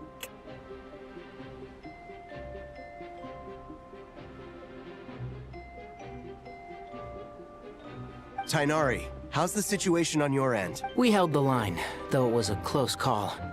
But it looks like they're preparing. They've breached our defenses in the south. The Jin are pouring in. We're moving the villages to the north as we speak. We're hemmed in. This is getting precarious. Our margin for error just got a lot smaller. That's why we wanted to confirm your status. We need to consider our next move carefully. Bad news!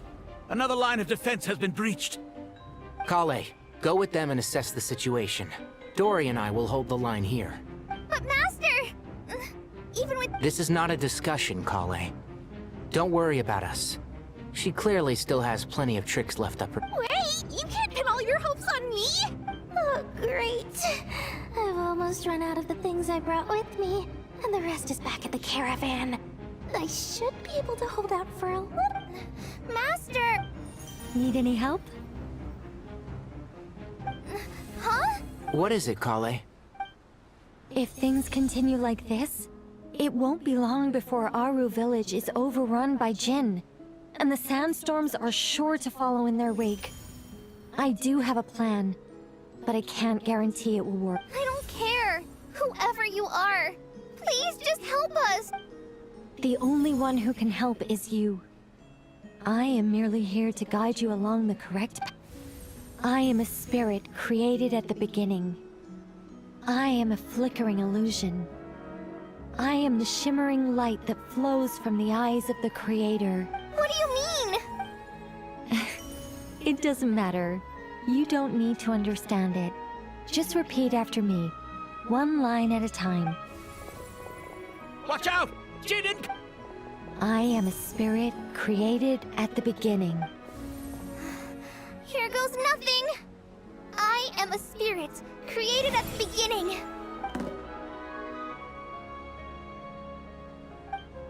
I am a flickering illusion. I am a flickering illusion.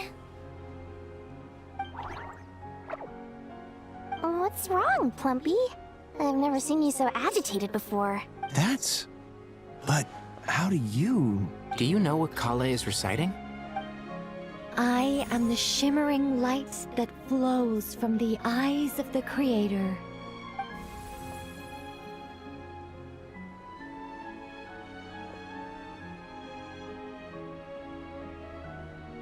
I am the shimmering light that flows from the eyes of the Creator!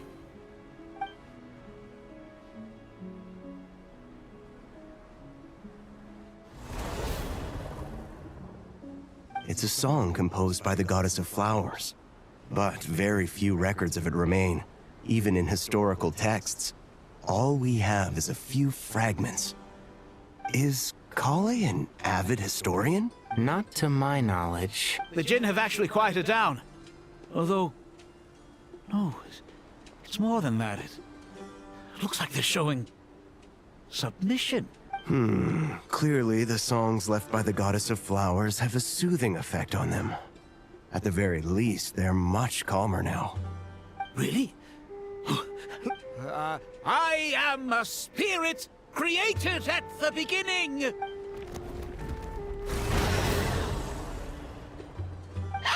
Stay away! I'll stop! I'll stop! It seems like the song only works when Kale recites it. But why?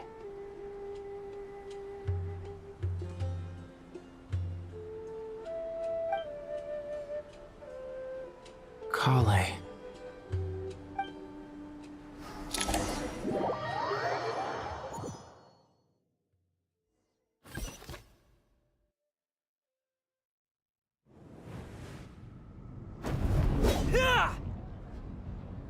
Any luck?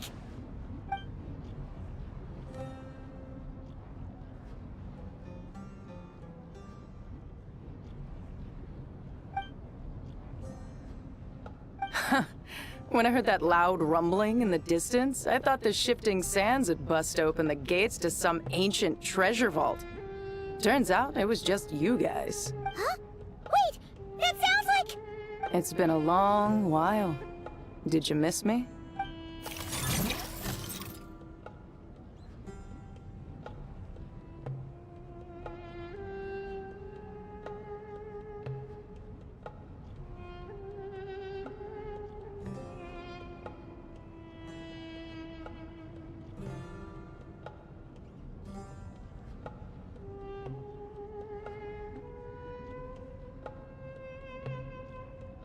Jet! Ben! Let's save the catching up for later.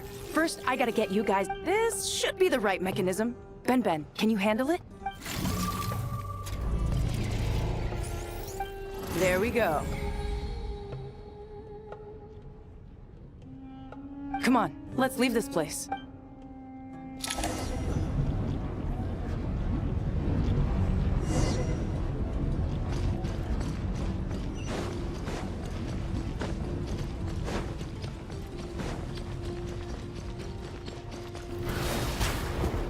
Here.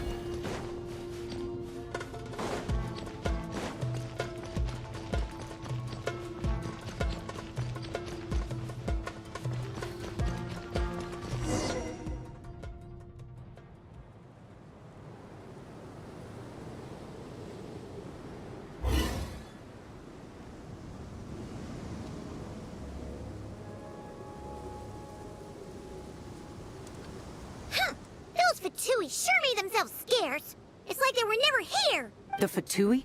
They came to the desert again? Yep. No idea what they're planning this time. They were being very coy about it. How have you been, Jet? Well, Since we last met, I've started my own band of mercs. We've actually made quite a name for ourselves. Oh, yeah. On a slightly different note, I have some good news. I finally took care of Masira. Not much to write home about. It was just another day. Found his hideout. Dragged him out of his cozy little bed. He tried to talk me into seeing his point of view, as usual. But I'm way past that by now. There was nothing he could say to save his life. What about you guys? Bet you'd forgotten all about me and Ben, huh? Of course not! We're super duper best friends! Wow. Sounds like I should make time to visit some other nations too. Anyway, what brings you to Gurabad? Oh, right. I almost forgot. We're here to look for Lilupar. Oh, that bottle?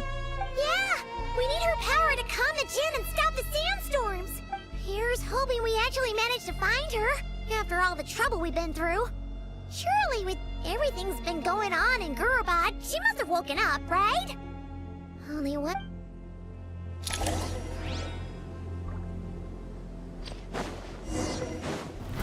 Try to keep up!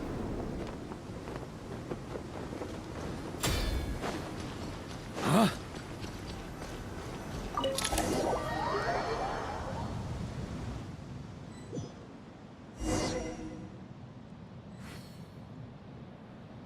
On me. Let's see. Shoop! Aha! Found her!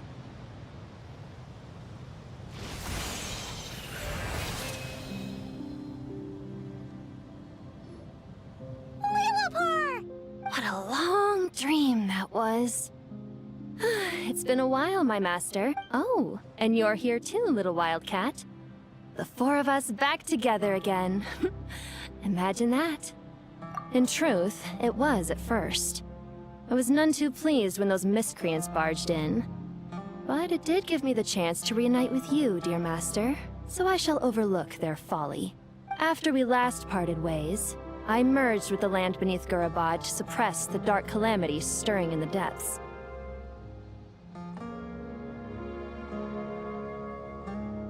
It rekindled the flame of vengeance within the Jinn, depriving Gurabad of any hope of peace.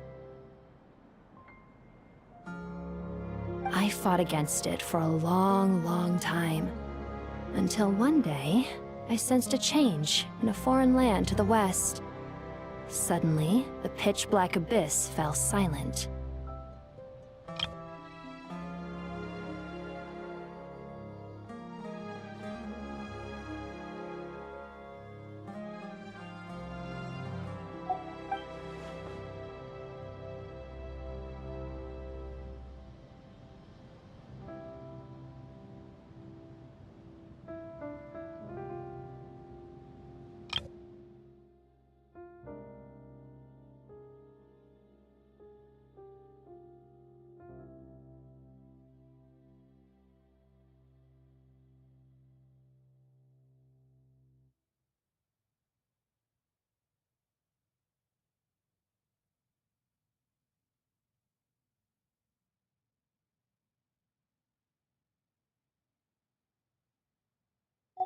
Once satisfied that that dark power could no longer bewitch the Jinn, I too fell into a deep slumber, from which I have only now awoken. Why have you returned to Gurabad, my master?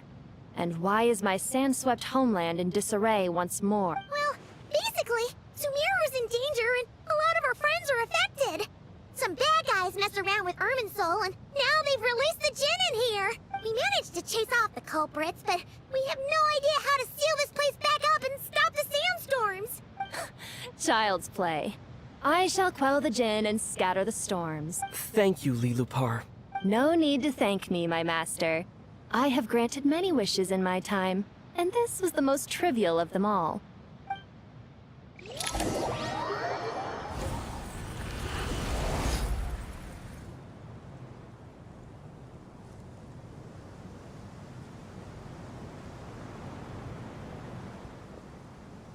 The sandstorm's gone. The sun shines bright again. When I said that we'd meet again under a lovelier sun, this was exactly how I imagined it. Yay! Although, honestly, Paimon would love to hang out with you more, even if the weather sucked. Well, there shouldn't be any more Jin breaking out, right? Are we okay to head back? Sounds good. You can introduce us to your other friends. Another adventure begins. Lovely.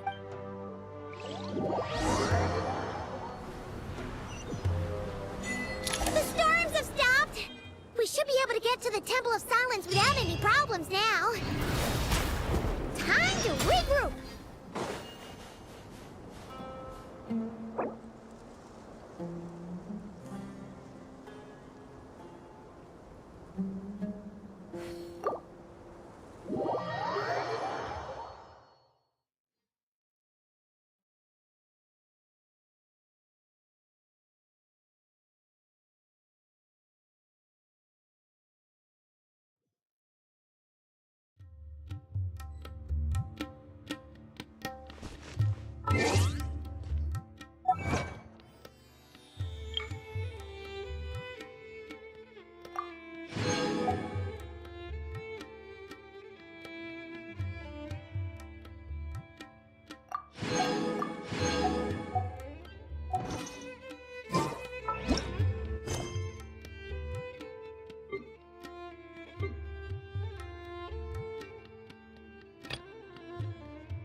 Sure feels good to get away from my desk.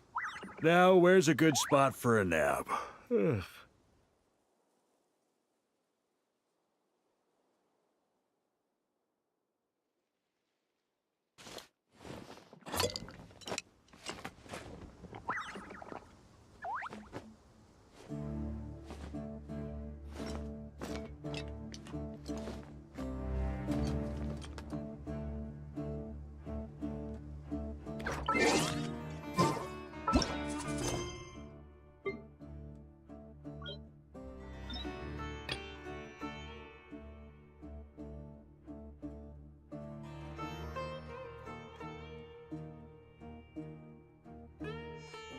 I like to drink.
On me. Here. Ah!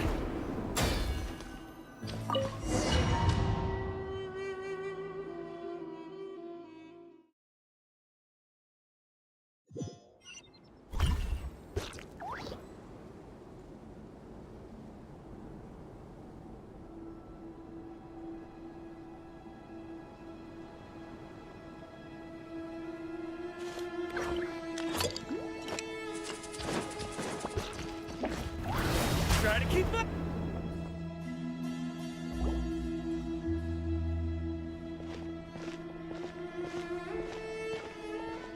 So, this is the Temple of Silence. I've heard the Nagarjanites mention it in passing, but I never imagined it would be this big. It's colossal.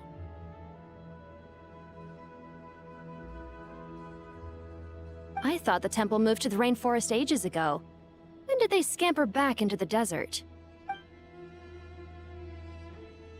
I don't know. This plan sounds a little too risky for my liking.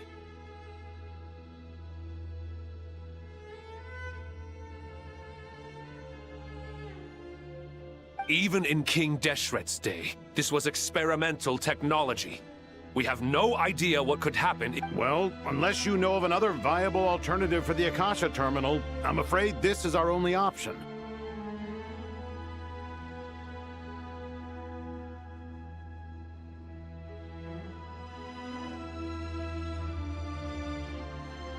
The plan is sound, and the risks are manageable.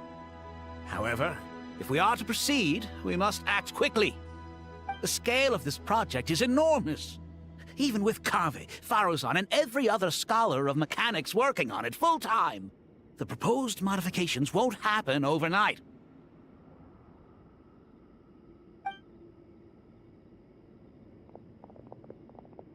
You're back. Everything all right?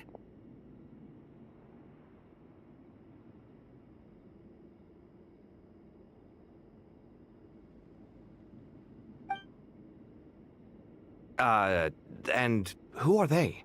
Friends of yours? Pretty much everyone in the Temple of Silence is. This guy's Kaveh, and the one next to him is Alhaitham. Hello, I'm Jet, and this is Lilupar. Oh, a famous name from the history book. Pleased to meet you. A friend of a friend is a friend of mine, as they say. Who's they? Huh? Do people not say that? Not in the desert. Friends you can trust, but friends of friends? Gotta keep an eye on them. Still, I do trust the Traveler's judgment. I'm sure you're good people. The sandstorms have calmed down. I take it the Gurabad problem is resolved? What did you find? And after getting all smarmy with us, he trapped us there. Luckily, Jet used the mechanism outside to free us, and then we got Lilupar to put a stop to the chaos. Wow. Thanks for being there to help them. So... this mystery man openly admitted that he was merely a Harbinger subordinate. Yeah? Is there something weird about that? I assume you aren't naive enough to expect answers from an enemy.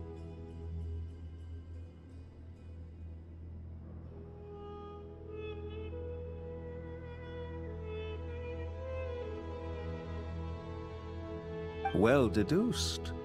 Our commander, Dottore, died in Nordcry.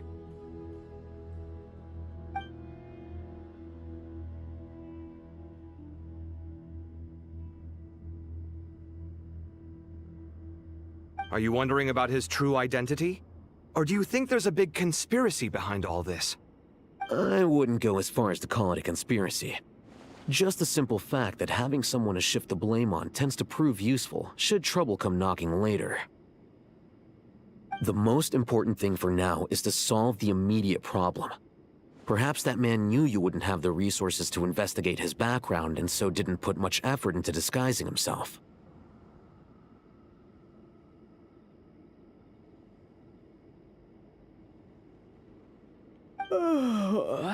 This is all getting a little cryptic for me. I'll let you guys talk while I take a walk with Lilupar. Jet? Aren't you with the Blazing Beasts? What a coincidence. Didn't expect to run into you here. We're mercs. You can run into us anywhere. Who's this with you? So, did you find the solution you were looking for in the Temple of Silence? You bet we did. This place is incredible. It has everything. So far, we've discussed a plan and verified its feasibility. Building a new system from scratch is out of the question. So our only option is to modify the Akasha using certain resources we hope to find in the mausoleum of King Deshret. According to certain sources in the Temple of Silence, there is a core device in King Deshret's mausoleum known as Aru. Little is known about this device in academic circles, which suggests it was hidden quite effectively.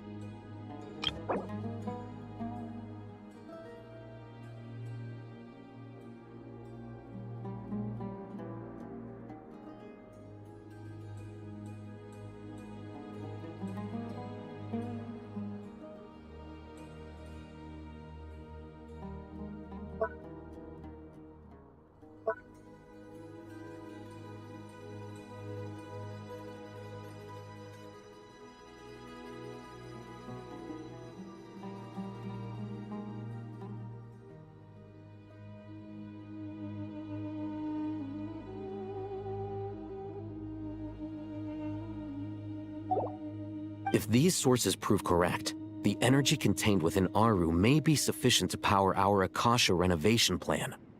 However, this raises difficult questions regarding technological integration. The sages are still debating it. Yeah, but I'm sure they'll reach a compromise once they've argued it out. The people of the rainforest are always cautious when it comes to desert technology. But times of crisis like this leave us with little choice. Wait, Paimon has a question. Is this the same Aru we've heard of before? It's sealed off, right? Some sort of prison where the Goat King, Ibis King, and Crocodile King are locked up. Well remembered. Yes, that's exactly right. According to our records, Aru was the most brilliant creation King Deshret ever conceived of. Built by divine and mortal artisans working together. It was a miraculous accomplishment, and it lies hidden deep within the king's mausoleum to this day. That being said, what Aru actually does and why it was built, those are deep secrets we are not privy to. Until recently, I wouldn't have been optimistic that the place even exists. The only reason I'm inclined to believe it now is because we heard it from the Ibis King Thoth himself at his temple. The tale of how the 3 retainers of Al-Akhmar were imprisoned in Aru. Paimon totally gets that. When Paimon first heard about it, she thought it sounded pretty unbelievable too. Do you guys still remember that? The Ibis King told us they were trapped in Aru, and that they had to answer 3 questions to get out. I think I remember. What causes our rise and fall? What obliterates love and hate? And what determines truth and falsehood? Those were the 3 questions, right? Yeah. If only Nefer were here. She's dealt with the Ibis King before, so she might know more. Oh, Nefer is a friend we met in Notcry. Notcry? Funny. She showed up here earlier. Huh? Yeah. Had another lady with her too. Both said they knew you. They contacted the sages, claiming they might be able to offer some assistance. Really? They came here to help out? Yes, really. It was just before you got back. One of them said she's made Nodcry her home. If she's the person you were talking about... Looks like betting on Aru was the right choice. See? They're right over there. Nicole! Nefer! Why, hello! We're here to help.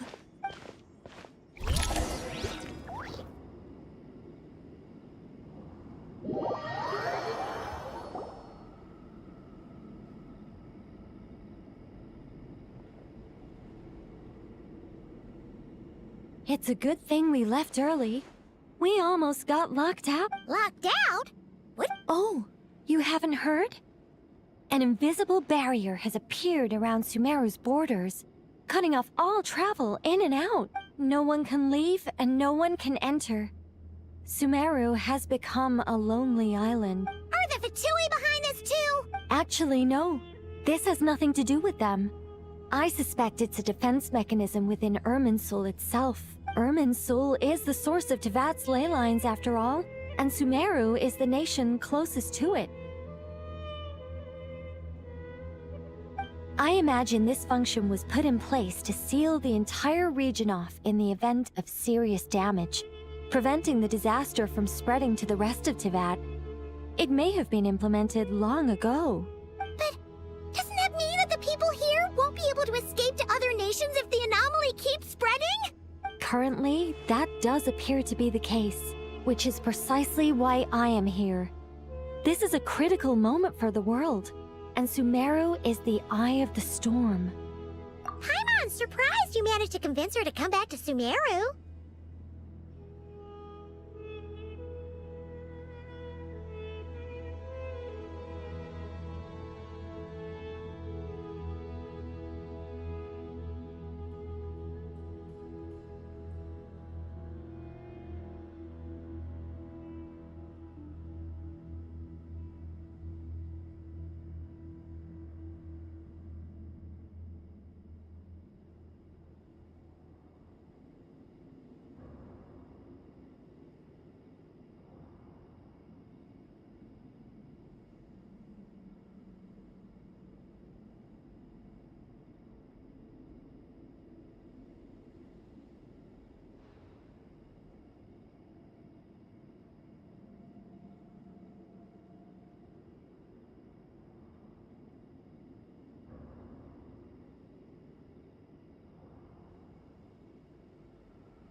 Indeed.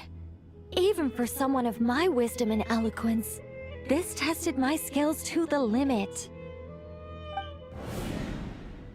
And why should it concern me that Sumeru's in trouble? Surely you don't think I still have feelings for that place? Judging by your tone, I suppose... Sounds like you don't know much about my past. And here I thought you knew... All I know is that the Ibis King is the source of your power. He was quite a prominent moon envoy once upon a time, so I do know a thing or two about him. As for your past, I have ways to learn the full story if I wish to. But everyone has secrets they'd rather keep to themselves, wouldn't you say?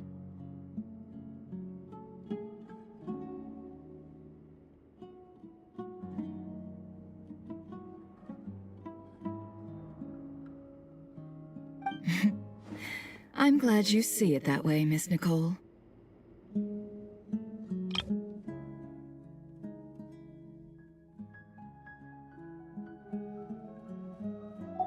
I've chosen to call Nodcry home, which is why I did my part in its hour of need.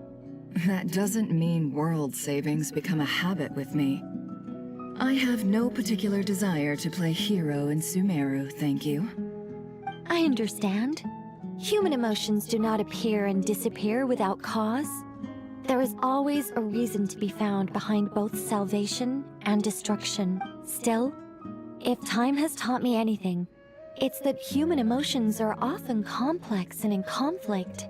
That's why people change their minds about things all the time. But that's where we angels come in. Our duty, ultimately, is to guide people towards their deepest, truest desires and help bring them to fruition. So I wish to hear about your past, because I do not believe you are motivated by hatred alone. And if we still arrive at different conclusions in the end, that's okay. I refuse. Wait, what? But I set the atmosphere and everything. Isn't this supposed to be the moment when we finally open up to one another? Is it? Maybe I'm not so good at reading the atmosphere. You're right, Nicole. There's more to me than just hatred. Had it consumed me, I'd be left stuck in the past forever, never living in the present. But I don't think that your guidance can change my mind. The all-consuming sands, the bloodshed, both deserved and undeserved. Those old emotions cling to me like a shadow. Do you wish to shake them off? No. I hope to remember them forever. Those emotions and memories shaped me into the person I am today. They'll always be a part of me. In that case, would you like to hear my perspective, at least? Sure. It's not every day you get to hear an angel's opinion. A long, long time ago, when the angels still walked freely upon the earth, I found life tedious. Monotonous work, lukewarm relationships. Things weren't nearly as interesting as they are now. And yet, since the angels' demise, I have found myself missing those days on more than one occasion.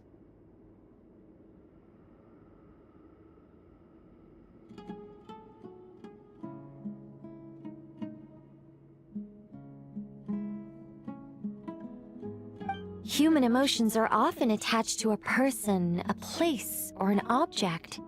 When those things are gone, the memories quickly fade, and the emotions slip away along with them.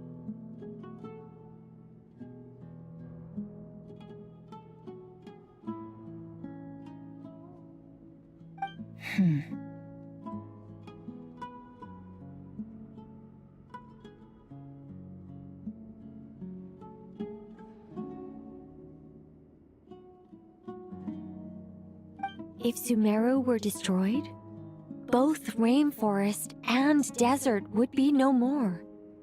With the object of your hatred wiped from existence, it would not take long for the memories buried deep in your heart to slowly fade.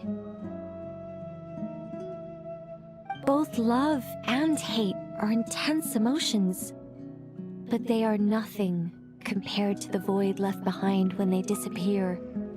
Most sophisticated, Miss Nicole. But anyone focused on the future could only ever applaud the destruction of the things they hate. Still, I'm a special case.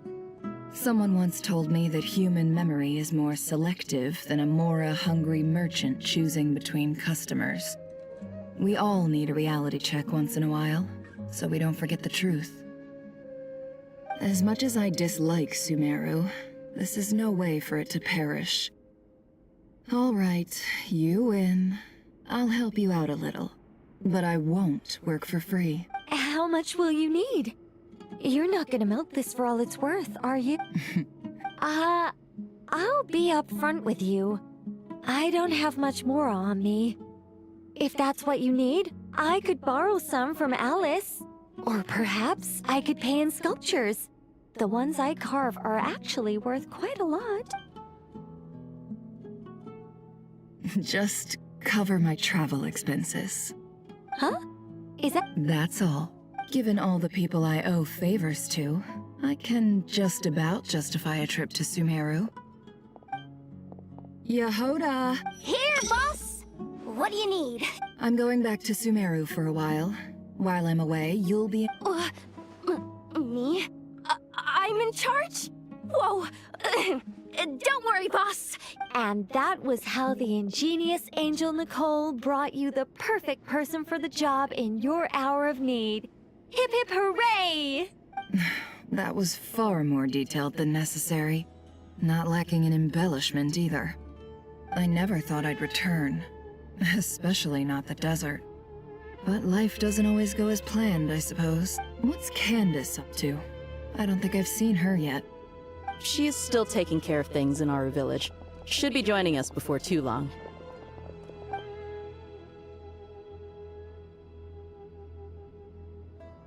Oh, and sorry. Hope we're not interrupting anything. We have some good news, though. We're planning to go to the mausoleum of King Deshret to look for the legendary Aru, then use it to try and restore the Akasha system. According to records in the Temple of Silence, the mausoleum houses something called Aru's Chute, which can be used to establish connection with Aru. We still have some time before we leave, so there's no rush. By the way, who are these two new faces? Just call me Nefer. I'm based in Nodcry. Did I hear you mention Aru? Correct. Well, I happen to have a connection with one of the 3 retainers imprisoned inside, the Ibis King. I'm here to get things done, so if you don't mind, I think I should come with you. That sounds perfect. Miss Nefer, are you from the desert by any chance? Why do you ask? I don't know. There's a familiar air about you. Plus, you mentioned Candace. Sorry, I don't mean to pry. It was just a random thought. I'm Dia, an Eremite mercenary. My work usually keeps me out in the desert. I'm on good terms with Dory, and she's mentioned you all before. It's nice to finally put faces to the names. However, my associate here is probably less well acquainted with you. Why don't you all introduce yourselves? Actually, I'm a little better acquainted than you might think. Huh? Huh. Are my eyes playing tricks on me? It looked like you spoke without moving. Ventriloquism. I have heard tell of it before. What is it, Kale? It's you! You're the voice who's been speaking in my head, aren't you? You encouraged me to report my dreams to the Dendro Archon, and got me to recite that magic prayer. Mm-hmm. I have many titles, but let's go with the most pertinent one. I am Nicole Rain, an angel who has lived since ancient times. An angel? Sounds like a big deal, but, what exactly is an angel? Oh, Well, we're a rather long-living race of beings. Not gods, technically, But we can still tell you a lot of stories from ancient... Yep! And she's also an amazing sculptor! You could say she's a real creative type. Well, ma'am, if both the Traveler and Paimon give you rave reviews, you must be pretty impressed. Oh, please don't call me ma'am. I find it so awkward when people get too formal with me. Just relax and be yourselves. No need to be nervous. Miss Nicole, if it's okay, could I ask you a few questions? Yes, you may. I can see your heart is filled with confusion, and you are desperate for answers. I also know which questions you want to ask me. Why did you dream of Sumeru City in disarray? Why did those verses soothe the Jinn only when recited by— I can guide you to the truth. But it involves a personal secret of yours. I'd prefer to speak with you alone, if possible.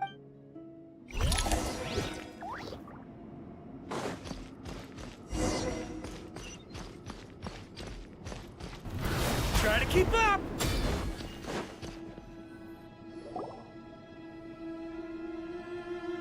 I thought we were going to speak alone. This is a lot more people than I was expecting. What's wrong with it? Even the doctors at Dar al-Shifa allow patients to be accompanied by family members. Well, if Kale doesn't mind her secret being revealed, I have no problem with it. Thanks for being so considerate, Miss Nicole. I don't know what secret you mean, but whatever it is, there's no need for me to hide it from my closest friends. Closest friends? It's so nice to hear that. All right. In that case, I'll get right to it. Kale, are you aware that there are god remains inside your body? I am. When I was young, I got sick with Elazar. Nothing could cure it. The Fatui convinced my mom and dad that they could help, and I was sent to an unfamiliar place. There were a lot of other kids just like me there. This creepy guy injected us with some strange medicine, which I heard contained god remains. I can still remember the pain like it was yesterday. But thanks to the friends who've stuck by me all this time, I've gradually been able to overcome those memories. Anyway, so you're saying that what happened to me has something to do with the god remains they injected me with? Yes. Those were the remains of Nabu Malikata, the goddess of flowers. What? Huh. Fascinating. You don't seem surprised like the rest of us. Why? The possibility crossed my mind when Kale recited the Goddess of Flowers song and calmed the Jinn. You made Paimon jump! What are you doing here, Lilupar? I was merely passing through when I heard the name of the Goddess of Flowers. Be assured that I share your surprise. You, with the hat. Are you certain? I sense no trace of the Lord of Flowers within her. Well, it is a very small fragment. Unless special methods are used to manifest its power, even her closest acquaintances would find it near impossible to detect.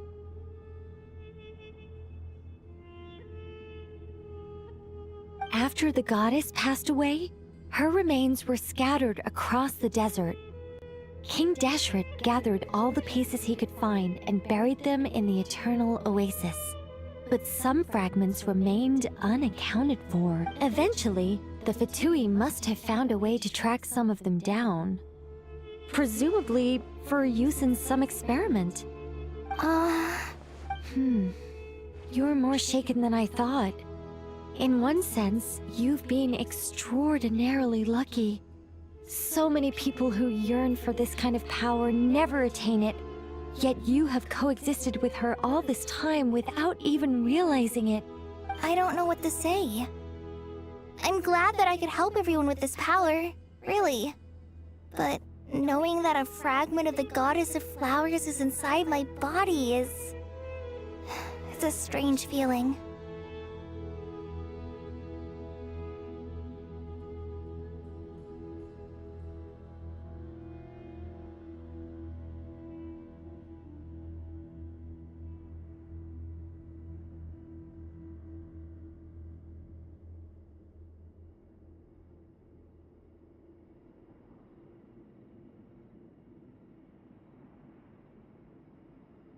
Well, people value their autonomy very highly.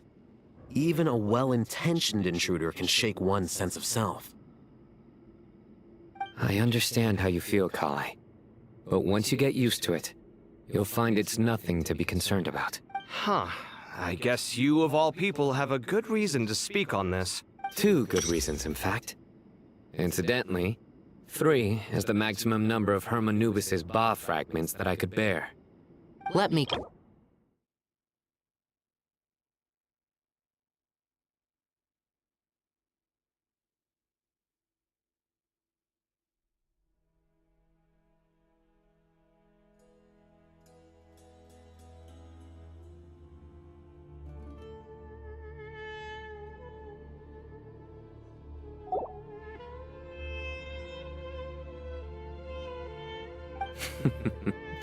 Thanks for helping to explain the joke, Tainari. Not my intention. Goddess preserve me. I should take my leave. This boy in his wolf's head hat speaks much too differently from the Hermanubis I remember. Kale, all I'm trying to say is, no matter how many Hermanubis fragments there are within me, you wouldn't think of me as Hermanubis. In the same way, you are simply you.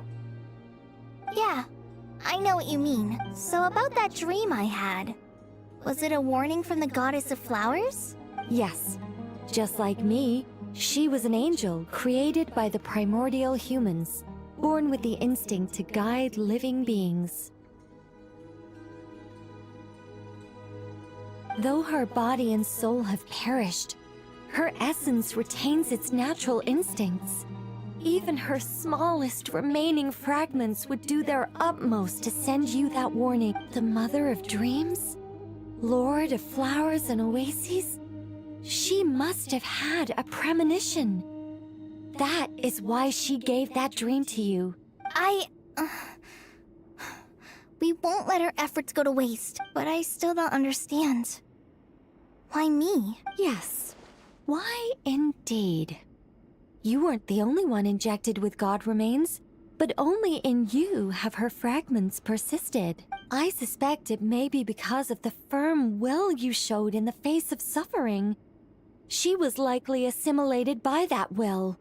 Of course, this doesn't mean you have to shoulder any extra responsibility. As this young man said, you are who you are, and that will not change. All right. Any further questions from the family members of the patient? If not, we should head to the mausoleum of King Deshret. Let's move out. Time to put our plan into action.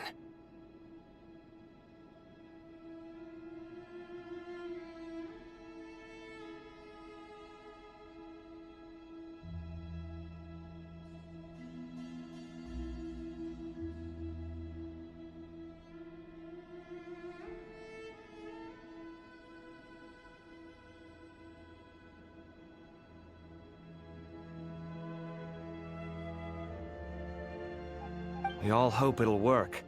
But will we really be able to open Aru?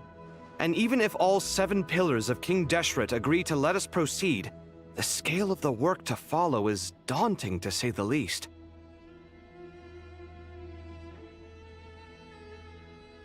Haven't you handled other big projects before? I mean, the biggest project I've worked on to date is probably the Palace of Alcazarzaray, I guess? But this is orders of magnitude beyond that. It's a total— Look on the bright side. At least this time you're actually here when Sumeru needs you most. You won't have to come asking me for details after the fact. Mock me all you want. But now that I'm here, things will be resolved far more quickly and smoothly than last time. Kave's self-doubt disappeared in an instant. Like magic. Well, this confidence is most gladdening. Now, go and pack your things. We'll head to the mausoleum as soon as you're ready.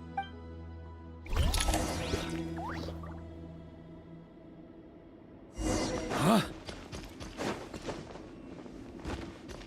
Here.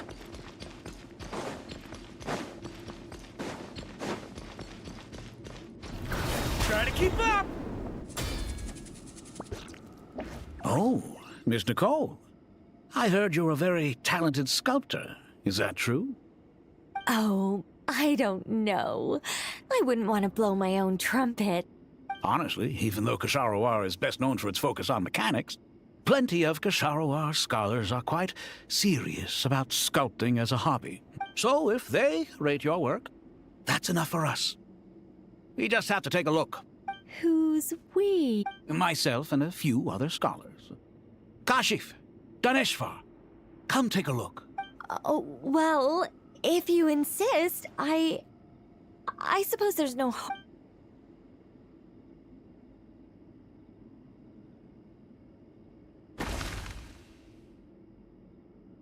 Whoa! Where did that come from? Look at the level of detail. It's so lifelike. The squirrel descends from the heavens like a champion, and the earth trembles beneath its feet. What do you think? Striking, isn't it? Kaveh? Kaveh, come here for a sec. Oh, and Madame Faruzan, didn't you used to study in our darshan? Come take a look. All right, but hang on a moment. I have to finish reviewing this proposal first. You called? What is it, youngster? This squirrel statue. Isn't it cute? Oh, a squirrel.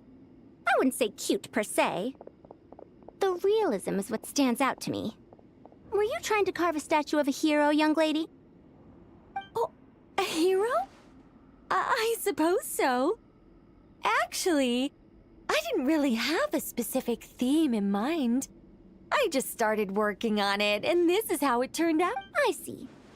Well, do you tend to read novels about heroes in your spare time? As a matter of fact, I do quite enjoy those. Everyone loves a good tale of daring do, right? Then perhaps this statue represents the heroic tale you long to see deep down inside. Also on the subject of heroism, I feel that if the subject posed with a finger raised towards the heavens, it would lend a greater gravitas to the overall image. I'm sure some would call it cliché or old-fashioned, but not me. I think it would be a perfect fit.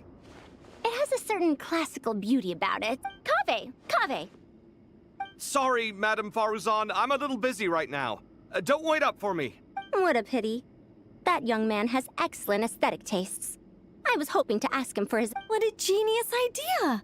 Why didn't I think of that? Classical beauty is a great direction to explore. That's it. Once I get back, I'm going to sculpt a heroic squirrel pointing its finger towards the sky. Precisely. A declaration of victory. You understand my vision. Then place the two statues face to face. Yes! That's exactly what I was thinking. It'll be a masterpiece. Miss... I'm sorry. I didn't catch your name. Just call me Nicole. Madame Faruzan? Was it? What? Oh, no. Why ever not? Madam is a state of mind cultivated from within. Anyone may call me Madam if they so. My dear Miss Nicole, once we make it through these trying times, should we have the pleasure of meeting again, I shall look forward to seeing your new work. In this day of age, it's rare to find people with an appreciation for classical aesthetics. Meeting you was truly a pleasant surprise. Honestly, I feel the same way. It's been a long time since I met anyone interested in this style of statue. Clearly, they don't call you Madam for nothing. Also, I have to say, you're a very good judge of character. Because when I think about it, I really am someone who likes stories about heroes. That must be why I've quietly kept watch over generation after generation of them. Sorry, keeping watch over heroes? What exactly do you do for a living? Oh, never mind that. Let's not tell Madame Faruzan about Miss Nicole's true identity for now.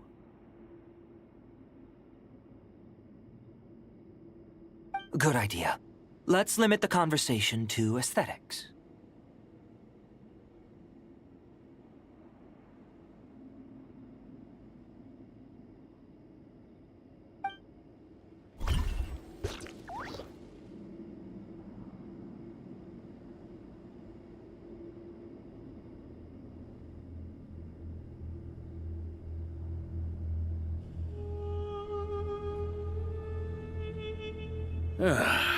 Sure feels good to get away from my desk.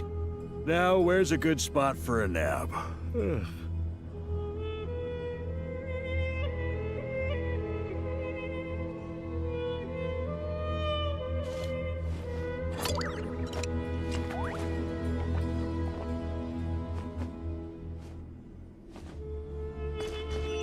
Huh?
I like to drink on occasion. Any and every occasion. Good one.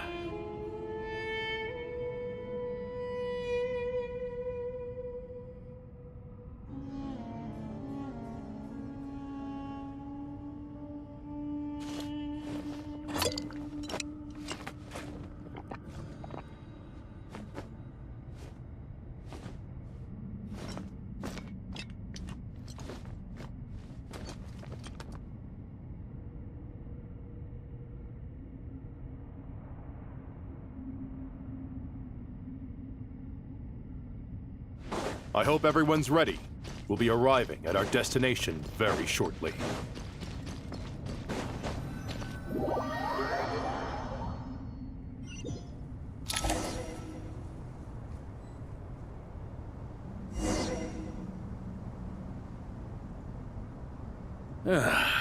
Sure feels good to get away from my desk. Now, where's a good spot for a nap? Ugh.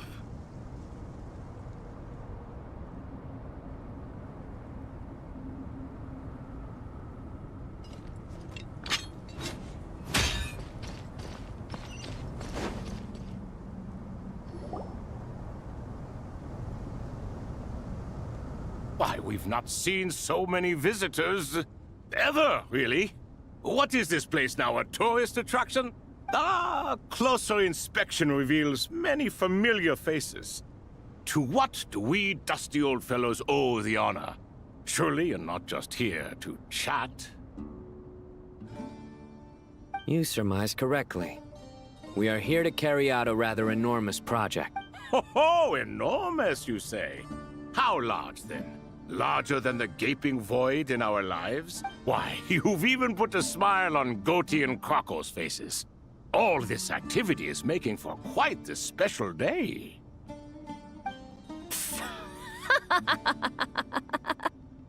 I know that laugh. Lilipar? What on earth are you doing here? Oh, this is hilarious. Turns out good things really do come to those who wait. As long as you stay alive long enough. When did you three get locked up in here? And still you act all high and mighty, putting on a show for the younglings. Truly hysterical. Why, you? Yes, I know. No need to shout. You're right, Lilipar. Goatee, Crocco, and I all have the same problem.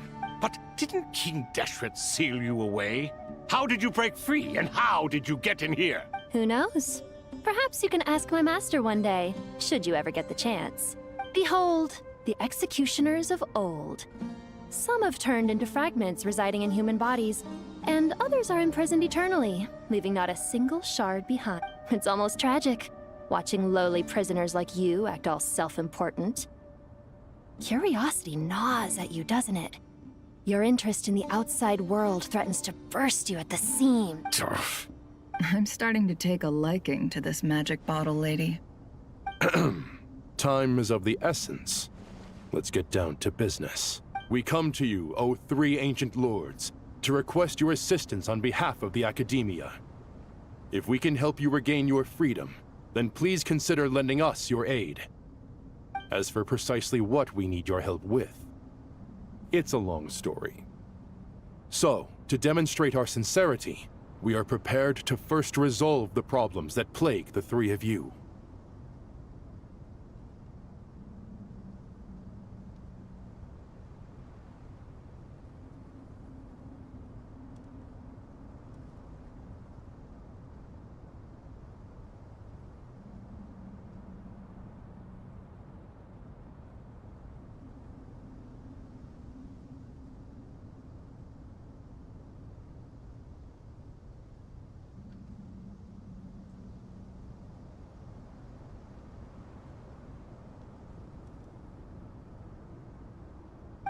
All right, stop arguing, Croco. And Goatee, don't you start.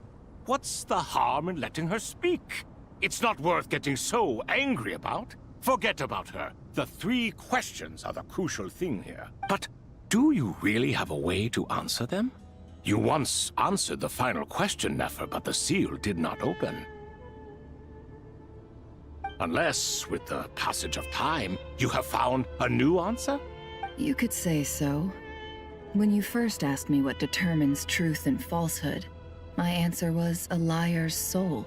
Liars are the best at seeing through the falsehoods of the world. But if you want them to tell you the truth, you have to reach their soul. I think that makes sense. I found it quite compelling myself, and I told Nefer so. Unfortunately, it brought us no closer to liberation. Well, that's simply because it was my answer, not the one King Deshret was looking for. Can you guess which answer Al-Ahmar wanted then? Time.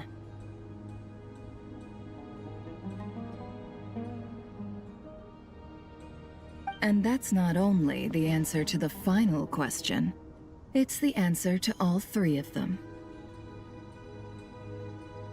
All things wax and wane with the passage of time. Love and hate eventually fade into nothing.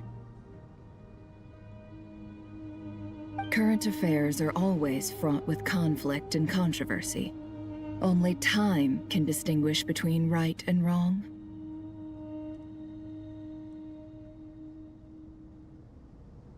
You once described King Deshret as a proud man. I'd say that the prouder someone is, the more inclined they are to believe that only time is qualified to be their judge. Time. Well.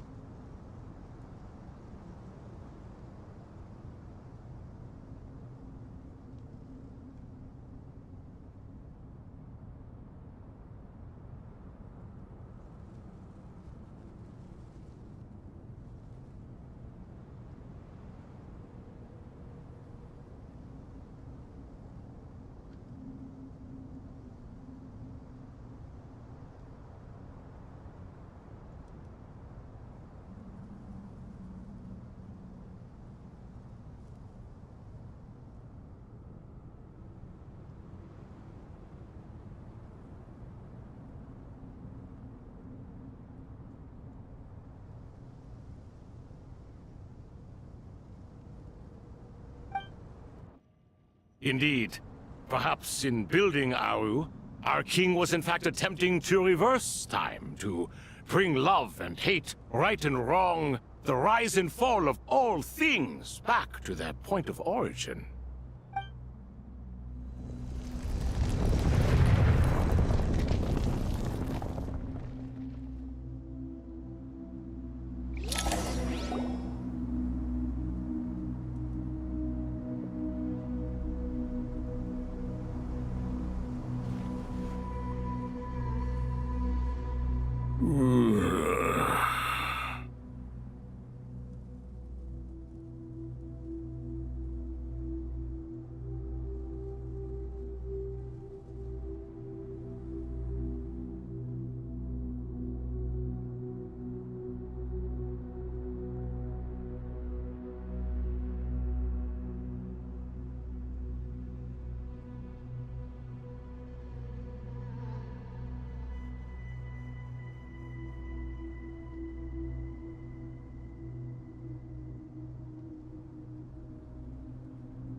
This is the most eventful day I have experienced in a long, long time.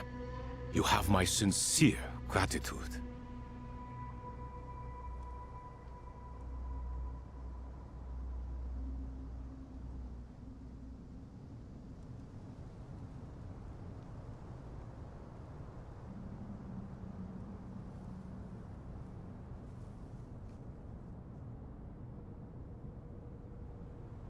Are those 3 of the 7 pillars?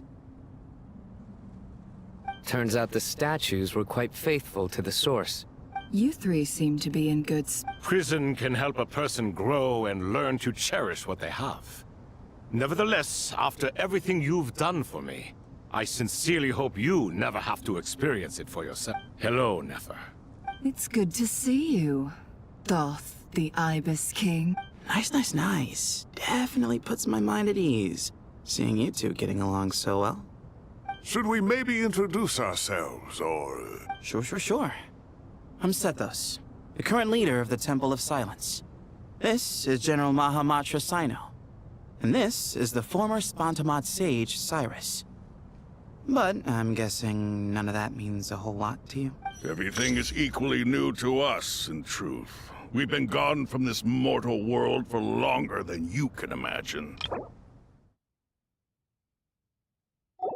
Let's hold off on the introductions for now. We can always ask Nefer about you later. It'll give me something to talk about with my chosen disciple.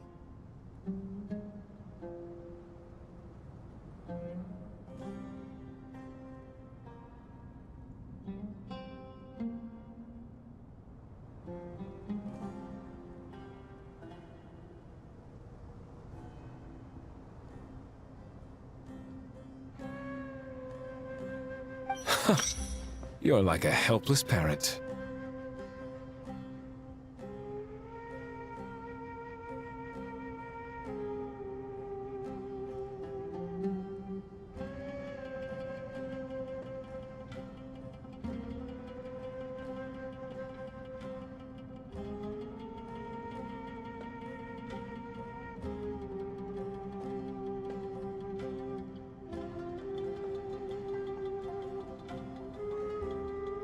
Gods and people of yore are not necessarily welcome in today's world. Self-awareness is one of my finest qualities. I thought I ought to share its fruits with you two. Is that so?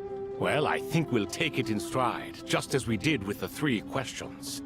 Let's not forget, it was my persistence that won you both your freedom.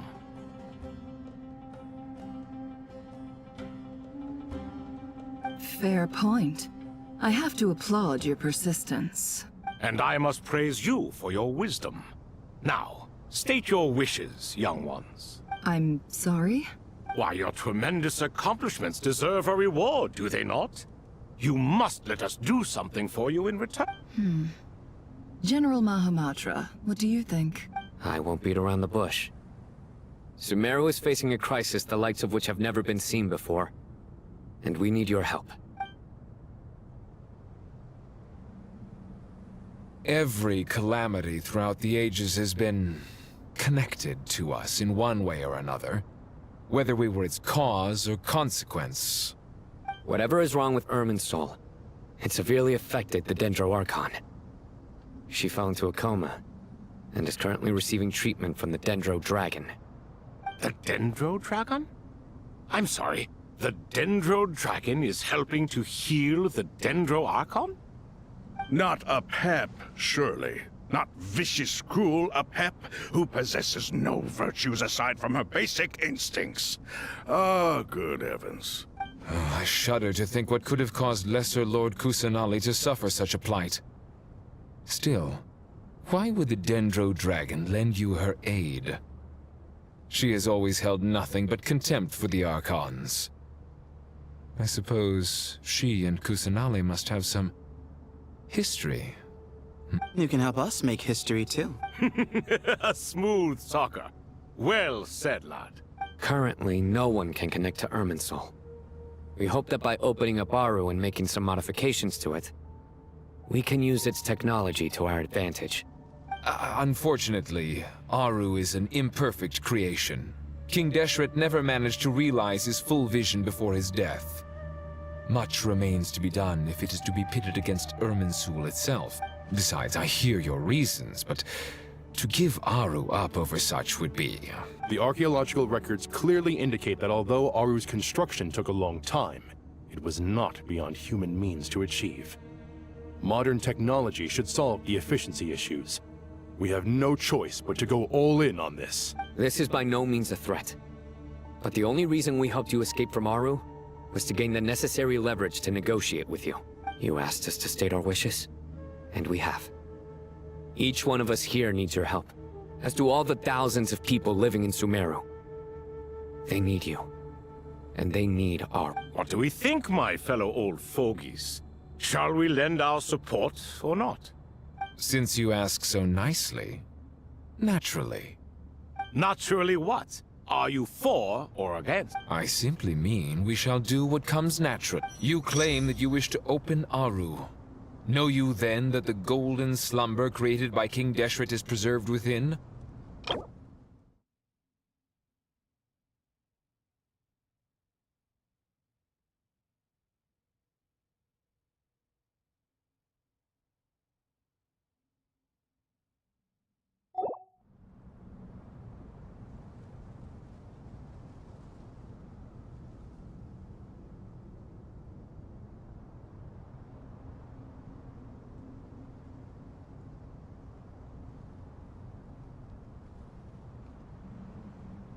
We do. We understand the risks involved.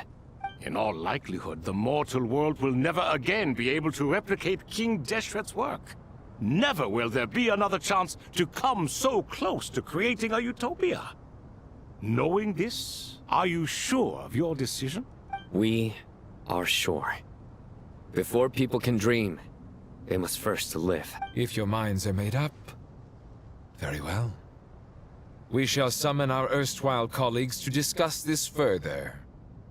Saint Shezepank, Saint Bennu, once you surrendered to silence and were buried with King Deshret. But now, we invoke the right to awaken you with our voices.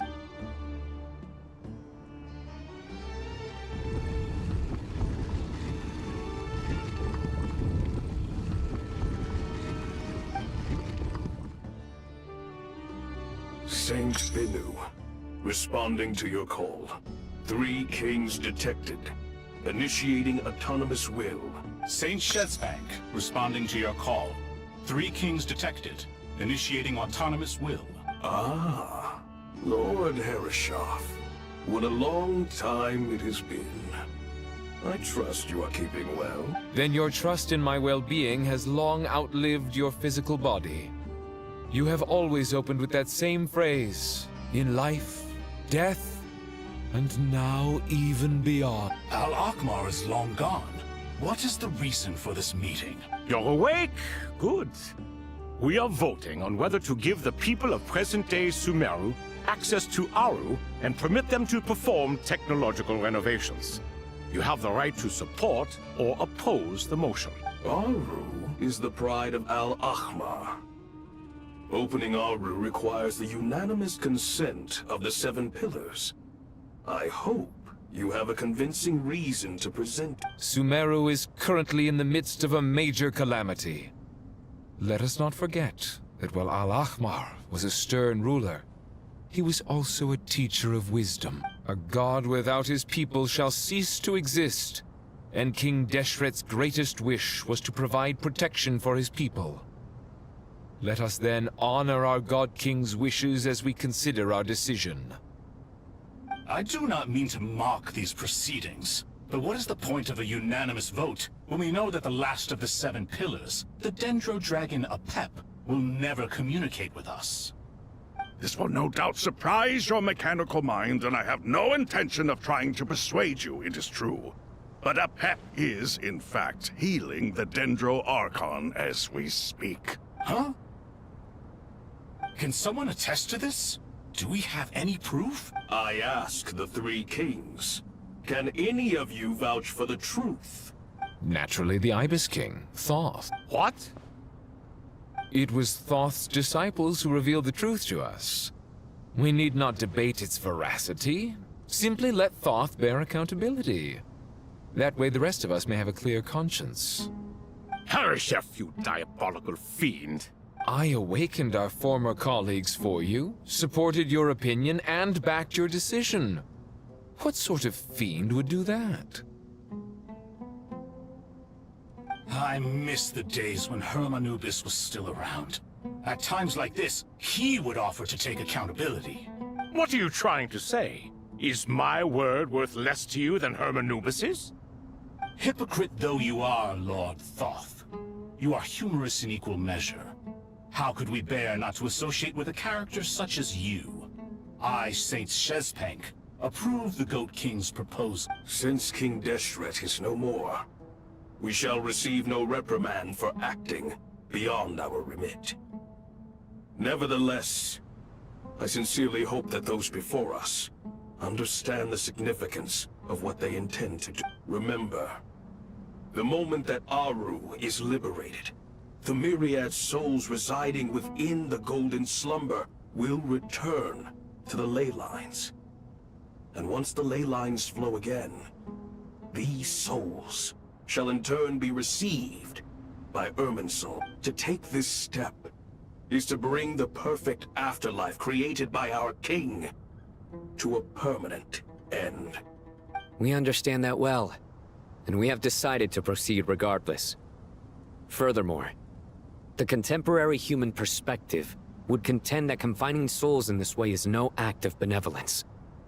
The deceased have a right to rest in peace. King Deshret's creation is clearly a place of rest and peace. It is just that many do not see it this way. Hermanubis' representative and the Dendro Dragon Apep made their choice ahead of time, while the Goat King, Ibis King, and Crocodile King have also granted permission to liberate Aru. By the grace of His Majesty, guided by his wisdom and will, let the gates of Aru be reopened.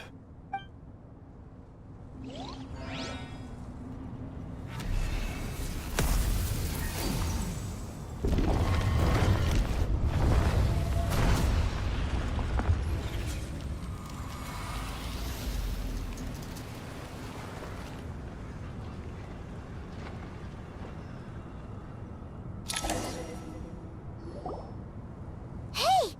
Look at that!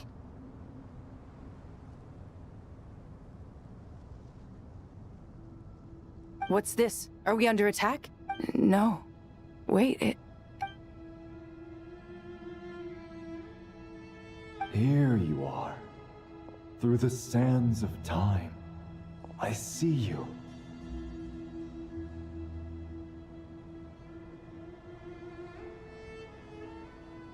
Father.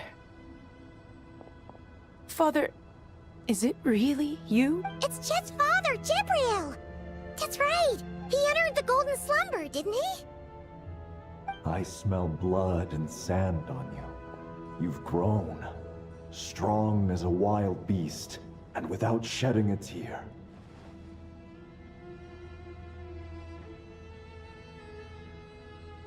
You have to leave, don't you? Please, just answer me this. What should I do for you? This meeting is a blessing from the gods.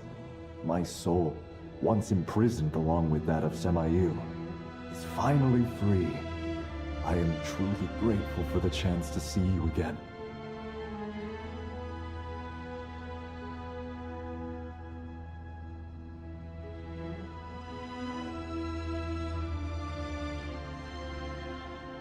That the dead should meet the living is itself a miracle. One brief, precious moment is enough. Enough to set my heart at ease. Do not weep for me, Jet. I know you will accomplish many great things in your life. You will go further and climb higher than I ever did. All I ask is that you take good care of yourself.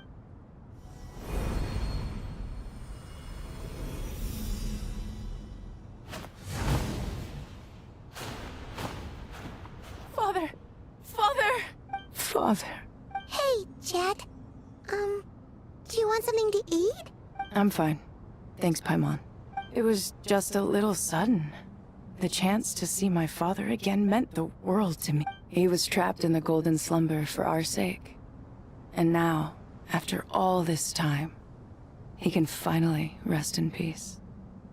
I'm glad. It's a huge relief. You've grown strong, Jet. More than enough to fend for yourself. Yeah. I'll leave the past in my memory where it belongs. My family, the good times and the bad. Goodbye, Father.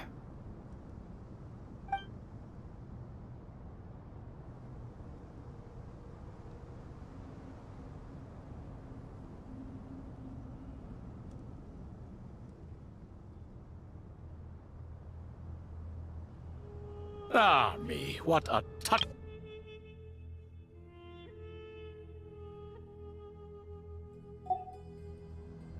We three retainers, once imprisoned for our iniquity, are surely the least qualified to judge whether this deed is good or bad.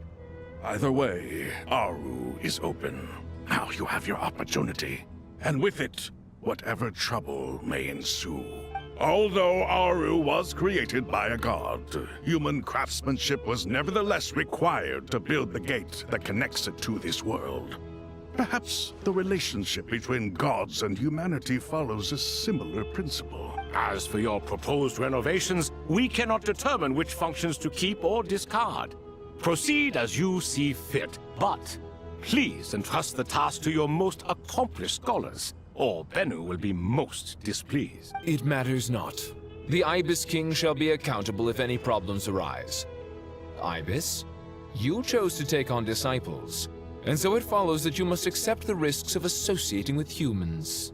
If I'd known you'd be like this, I would have locked all of you away in Aru, never to leave again for all it... All of us? What does this have to do? Vilify me no further. Scholars, since you have liberated Aru, allow me to present you. Using Aru's power, we shall install a defense mechanism at our king's mausoleum. You must be guarded even against Irminsul itself. This shall afford you some convenience, unseen and unheard. From this moment forth, none may by sight or hearing perceive anything said or done. Amazing. And all this is achieved just with the power of Aru? With technology from the heavens, the possibilities are endless. Just because King Deshret did not use it for this purpose, does not mean that it cannot be done. So, marvel away. This is the reward you have earned.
All right.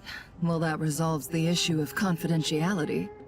What about the technical side? Why, yes. I've already contacted them. They'll be here soon.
Yeah.